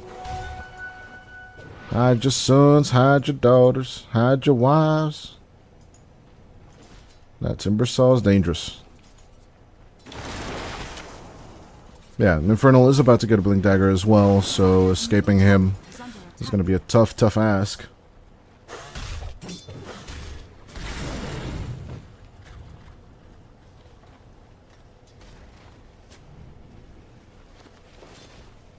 Has 11k net worth on the Timber Saw. The massacre continues. As onto as the Corday move. Post-Sprout. It's going to be a bit of an escape with the Stampede, as it looks like Hakoda's in trouble. Where is he? Snowball. Triple play. On to the Centaur War Runner, as with the active of the reactive armor, it's going to be a kill on Salamat and Ryota. A slaughter fest coming out from Yellow Submarine as Espoiled. Their hopes of forcing out the tiebreaker are crumbling right in front of their eyes. They had game number 1 in the bag, but they just could not compute. They could not execute.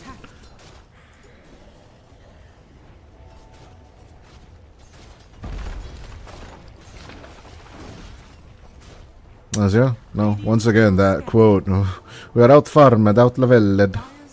This is coming up in my head. It's truly fitting on this one. Yeah, on the other hand, Snowy, not running a bad timing, but the fact that Infernal's already level 15 with 11 kills on the board, basically has more than 50% kill participation with an off-lane hero. That's a truly baffling part over here.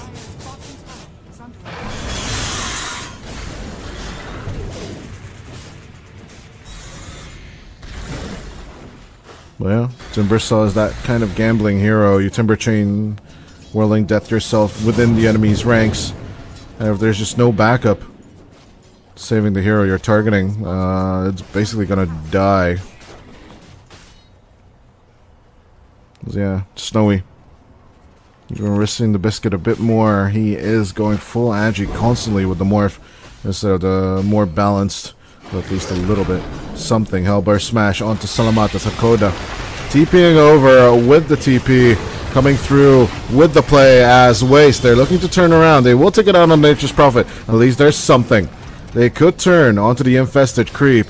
But even after the Hellbear Smashes return, that's going to be a big come in from Infernal. Wreck down onto Waste 21. So that's just an easy kill for Infernal to take. He's basically extremely hard to escape, and yeah, Snowy just not appreciative shifting here. It's demotivating to watch. I'm not gonna lie. No damage dealt by the morph. He was constantly on the escape path, as he's just trying to ping out where the vision is, according to him. But I don't know. It just feels like you're being salty. Don't be salty.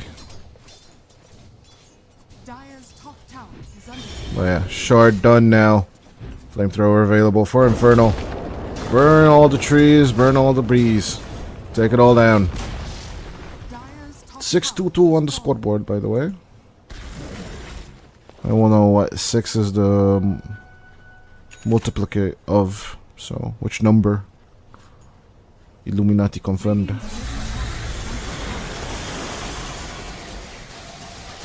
But yeah, with the Tormentor being taken down, Ryu. What is he trying to click through? He's not going to get any of these kills. Easiest kill on Ryota of the match so far. But yeah, last game of the group stage, and Espoiled are like, screw it.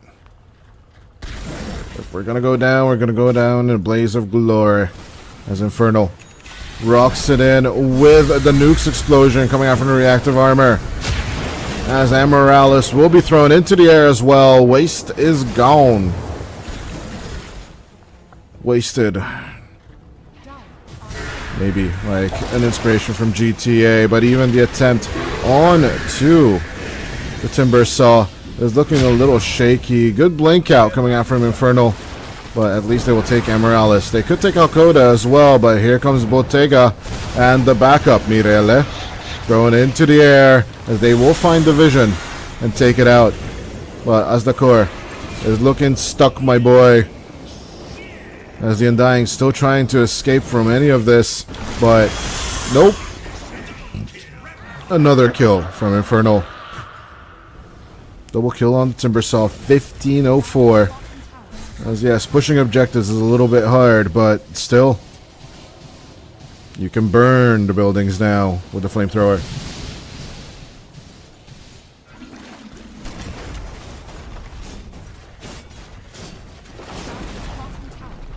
Basically, the dreadnought of Dota. Just constantly on the chase, looking Snowy. You can't die. You can't die once again like that. No. Oh. Whew. You finally found the attribute shift button, boys. But is it too little, too late? Bottega out in the open, down on the bottom, but he's just not. He's just not feeling under any kind of threat from the enemy. Well, let's just face it. He's kind of right. Who's gonna touch this Lifestealer, huh? Who's gonna truly try and get the kill?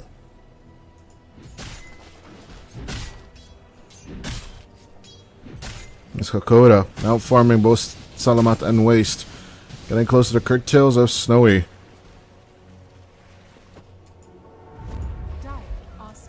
That's just Nature's Prophet things, Wrath of Nature. Just granting you so much gold. Every step you take. Roshan, number 1. Gonna be taken by Yellow Submarine here.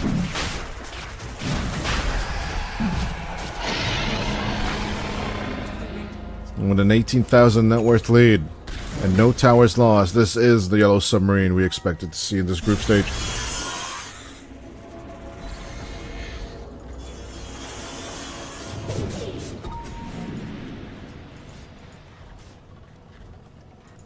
I truly do look like the junior team of Betboom, who just won PG of Wallachia, mind you, and Dakor getting slapped down to size. Salamat trying to run a little bit of interference with the Dragon Tail, but that's all she wrote. Stampede coming through as Snow Week comes back in play.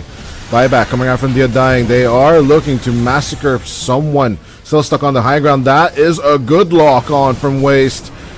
And the kill on the Timber Saw is definitely going to be beneficial for them. Defending their tier 3 tower, they could still keep up the chase. We did mention the Timber Saw is not a good pushing force. And there isn't truly a push hero on the Yellow Submarine side, Radiant's middle tower is as they are gunning for their first tier 1 tower on the mid lane. Yeah, you better run. You better hide, as I'm Morales. Looking for the snowball play. They are just going to join up with Ryota and the Bedlam. Easy kill on the Tusk, Radiant's middle tower has fallen. as they will take their first tower. A first kill in a long time. Still seems like a futile attempt. Mind you, Bottega more than halfway done with the Aghanim Scepter. Salamat caught out by the Chakram combo. Looking to run away. Will be successful.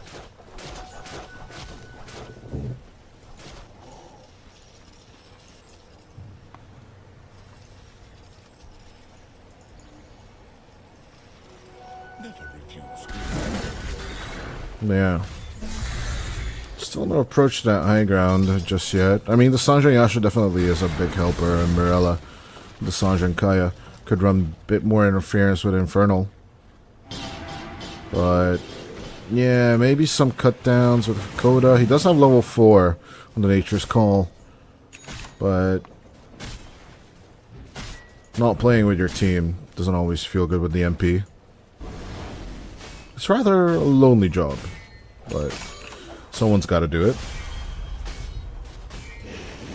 That could be your ticket in. Just constantly shoving out the dead lane. In this case, it would be the bottom. For the old Submarine guys.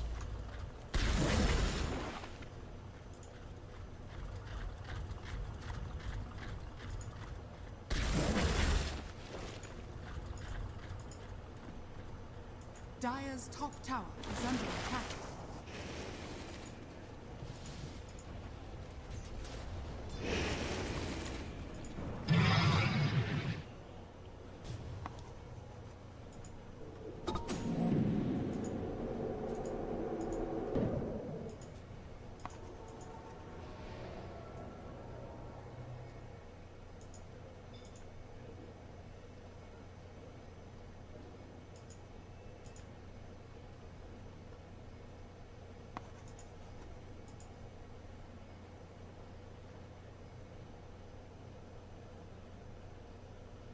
Bottega.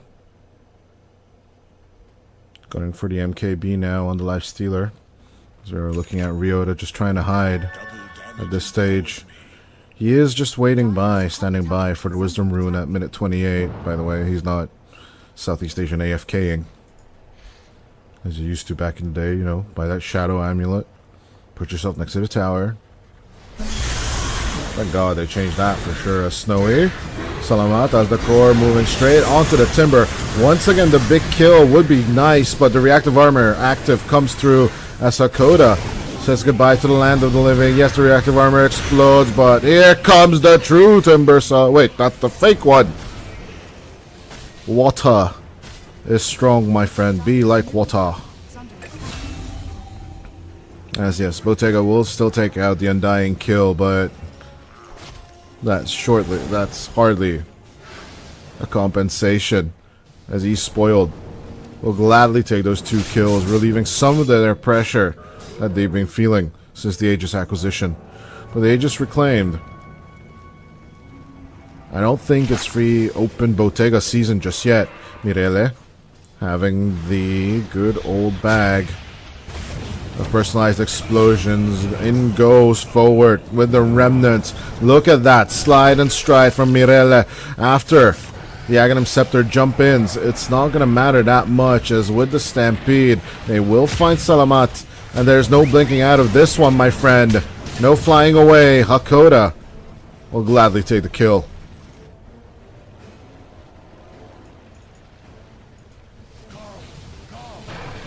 Committing Wrath of Nature to steal kills is the way to go. Not to farm. What do you mean to farm?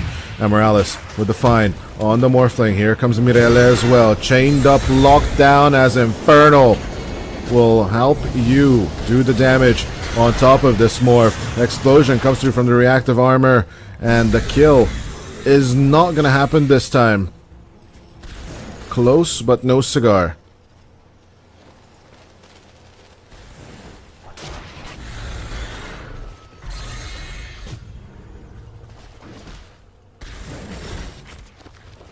Bam, back to the status quo of a kill per minute. Yellow Submarine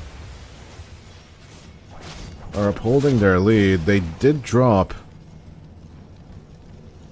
about 16% on that win rate. Scratch that, only 14, but still. Easy kill on Hakoda by Snowy. But Ryota better block well, because Yellow Submarine could be on the way. It's actually not going to be what you'd expect. They're not going to go for the Infest Bomb at all.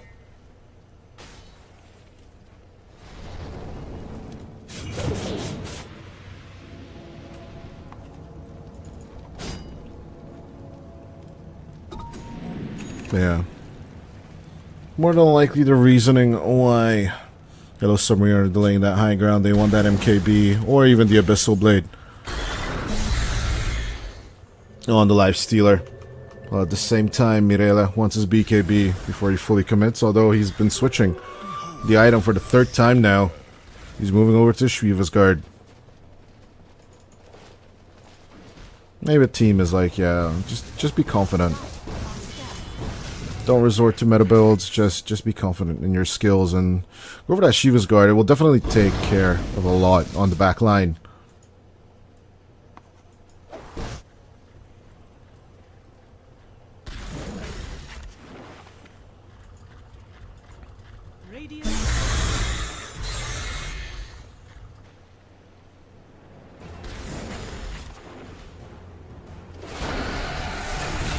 Yes, a little bit of rage. Stampede down onto Salamat will lead to the DK's demise for a full minute.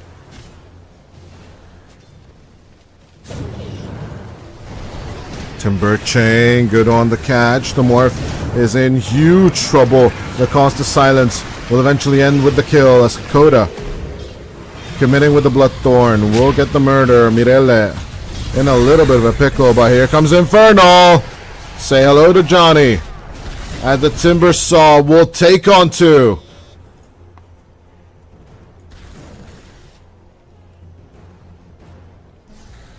What a play once more. And Yellow Submarine, they're just biding time.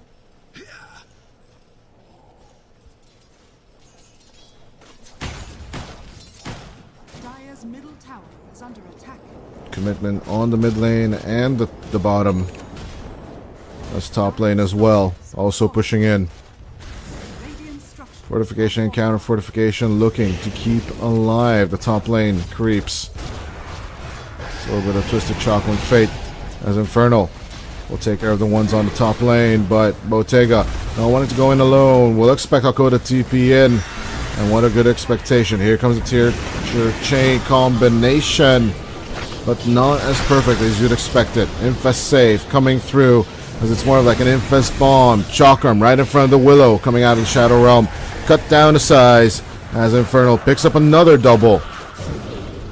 Ceaseless Dirge return this time. but no one besides the Undying and the Morphling have buyback on the Dire side as Amorales will say goodbye to the land of the living. Out comes the Terrorize. Wizards going to keep on running with the Curse Crown. It's not much. Submarine have to offer in return, but they'll certainly try. Infernal, cut down on Ryota. I do believe that is a die back on the Willow. And with that out of the way, Stampede for the turnaround. They are trying to save the Morph for as long as possible, but they have to realize that their hopes and dreams are coming to an end as Salamat and Snowy will join in on Mirelle, but out comes the Sleight of Fist and Bottega. Gonna be looking for the catch onto the Morph, gets the kill onto Mirelle, but at the very same time has to pay with their own life for it. 83 seconds without the Morphling in total time, but I would not be surprised if Espoiled would just give it up right here and there.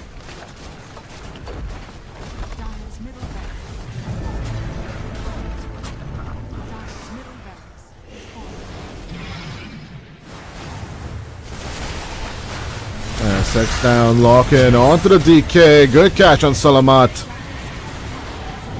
As the sheep stick works out perfect for the Timber Saw. Snowy once again, this time committing onto the Life Stealer, but stunned up by Bottega. It's still going to be the dead toss, but Snowy cannot go back to strength on time. GG is called, 43-18. In just a short 35 minutes in, we are blessed with 61 kills overall. The 27k net worth lead, 43-18. Yellow Submarine will take the clean 2-0 series to end the group stage here at Group B. But yeah, ladies and gentlemen, that's it for the group stage of Group B. That means Yellow Submarine and Zero Tenacity will survive today's journey. And yeah, Espoiled are saying goodbye to European Pro League Season 27. They had some good drafts. They had some good ideas. I mean, yeah, even against Zero Tenacity, they did a 2-1 stun. Even then, they took out a game from the Zero Tenacity guys. So yeah, I guess maybe Zero Tenacity is the shaky team this season. But Espoiled, I hope we get to see them back again as well. But yeah, even though the fact that they did win against TNL and Impossible, every other team just basically beat them here in Group B. But with that, ladies and gentlemen, that's it for us, from us for today. Playoffs will start off tomorrow, and I do believe you have Droids D Dry try all day. My name is Dodai. It's been real, and yeah, I'll see you guys later.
before I do anything crazy.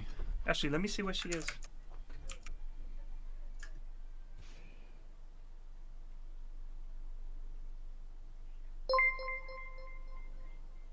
Well, we got an axe by It will go to underscore N2 rated with I don't know, I can't 136 viewers. Oh, she's going to be late. Late. Go to bed, love.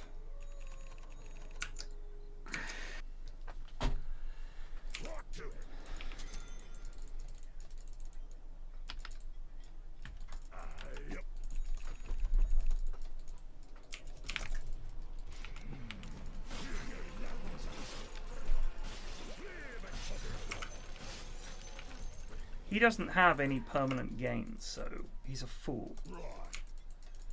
I do. The longer the game goes on, the tougher it gets for them.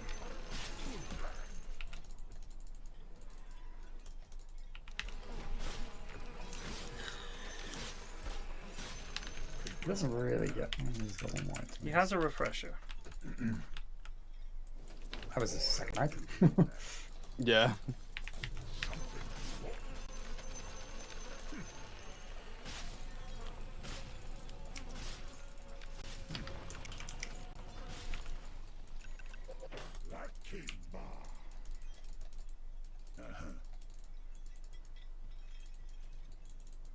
Hey, he's the ulti. You right, Joe? On Joe. Ew. That's, well, I guess 5 is the OD with TPing for it as well. Hey, look, they're all He uses there ulti in a as well, lane that mate. we've already taken. ulti. So we're pushing all the other lanes. This is all good. Well done, Joe. They might get the tier 2 though. It doesn't Or matter. maybe a bite. If they try to come high ground, they're in massive trouble. I don't really have any gotta waves run though, and take do the they? racks. Top. Are they gonna go back? Is the question. I'm the Juggernaut bitch is your favorite movie quote. Good heavens. That was great back in 2003. Nope, that movie They sucked back tribute- then. It was horribly reviewed. Everybody thought it was garbage. Everybody They was gave like, tribute to. holy shit, Sony don't know how to make movies. Why I are was they like casting 15, Vinnie so it was Jones? fucking awesome. Oi! It Oh, was man, like they did the shut Come it. YouTube. back, go. Oh, for He's back. Ali has stopped the push. He has. Let's see if we can kill anything. Can we kill anything? There's a Jakiro. Juggernaut. Nope. Of course, he's got the fucking yaws. He nullified me. It's down. Okay, well. Fuck. He's nullified. Nullified me. I'm dead for a 70. OT, what a fun fucking hero. Yep. Might have to try to fight as 5 from now on. Because now that they're just jamming down mid, it's harder to take these towers. It was not a decent movie. It was terrible. I dare you to watch it again and be like, you know what? This is better than the Avengers. It's not. Oh shit. Dad, you good? No, I just I mean, I fucked them up. Alright. They faked that. Oh shit. I'm dead.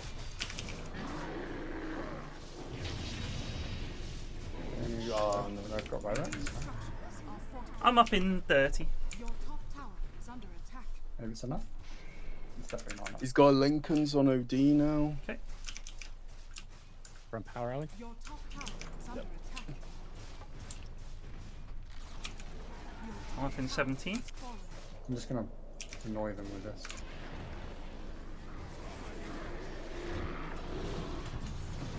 Oh shit. I'm up in 5. Well. That's my dieback. What a fun hero! Yeah. I can't get the healing wall. Excuse me?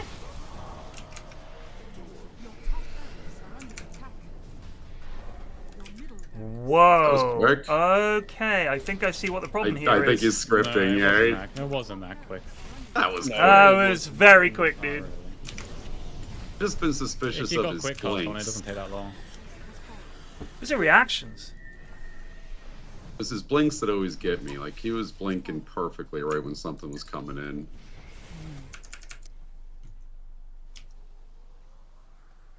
Ancient 3, 300 commends.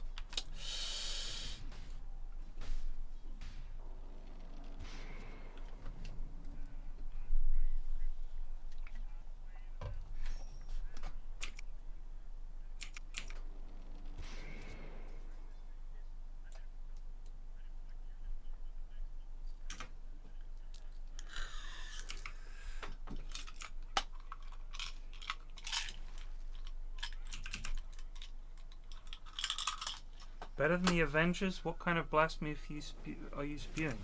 I'm saying is it's not decent. Those movies are bad. Like, bad, bad, bad. No two ways about it bad. Joe wants no part of this game. Nope, Joe's coming back. I'm up in 5. Arrow! Oh, fuck me. Shit. Oh. I wish Joe hadn't come back.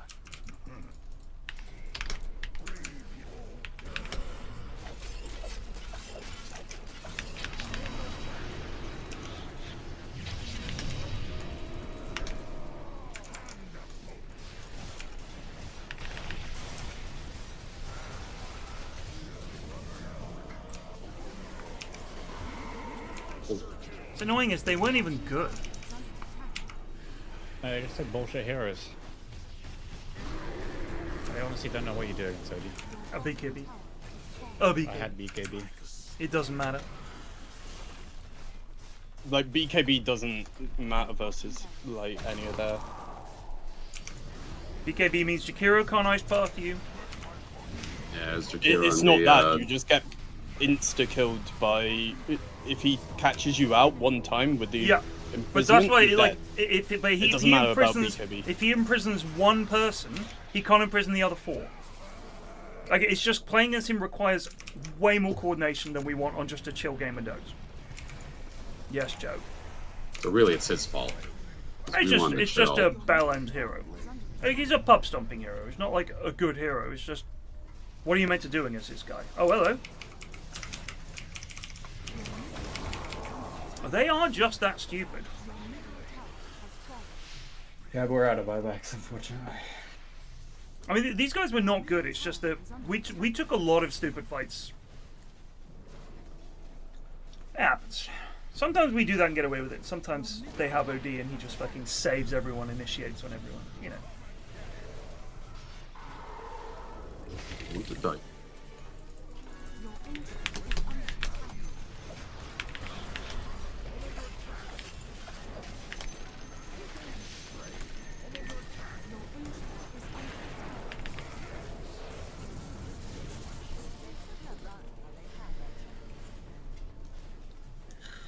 He, pays his rent with this paycheck for selling the account.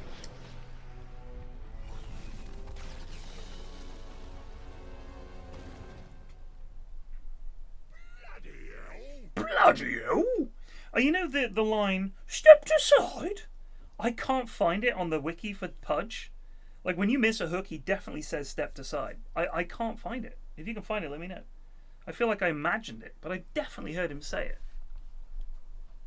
How does she get fucking MVP? Look at the comment section of the OD when you go to his Steam profile page. Oh, what is it? Is it bad? I don't know how you do that. I just click on the profile and I click on the name. Invite to guild, view Steam profile. It's just Russian. No one would care about you if you ended up dead in a ditch. Damn. Oh, 890 hours in Dota? What a filthy fucking animal. Well, that's an easy report then, isn't it? Got a lot of good games on his Steam, like Counter-Strike that he paid money for. I don't get it. It's ranked. Try it. Let's try and unranked. I don't get how Valve haven't sorted it. Because they don't have anyone steering at this level. I genuinely think they just focused on making the game, not about things like smurfing and shit. You'd probably need a dedicated team, and I just think they just don't have that. Because if you think about the way they work, they don't have people. Like, if they were a regular company, they would have, for their game like this, I don't know, dozens of people working on it. And you would have a team called something like community support or something. And their whole job would be investigating reports, banning smurfs, and all that shit. But Valve just has a very small Dota team and doesn't have time for that shit. And someone like BSG, Battlestate Games making Tarkov, most of their money comes from people smurfing, if you like, or hacking. So it's like there's no desire for Battlestate Games to fix cheating and stuff in Tarkov, and there's no manpower to fix smurfing and cheating in Dota. It's just that simple. I'm gonna get some water. Only they had money to outsource it. If only Steam had some money to pay someone else to sort it out. True, true.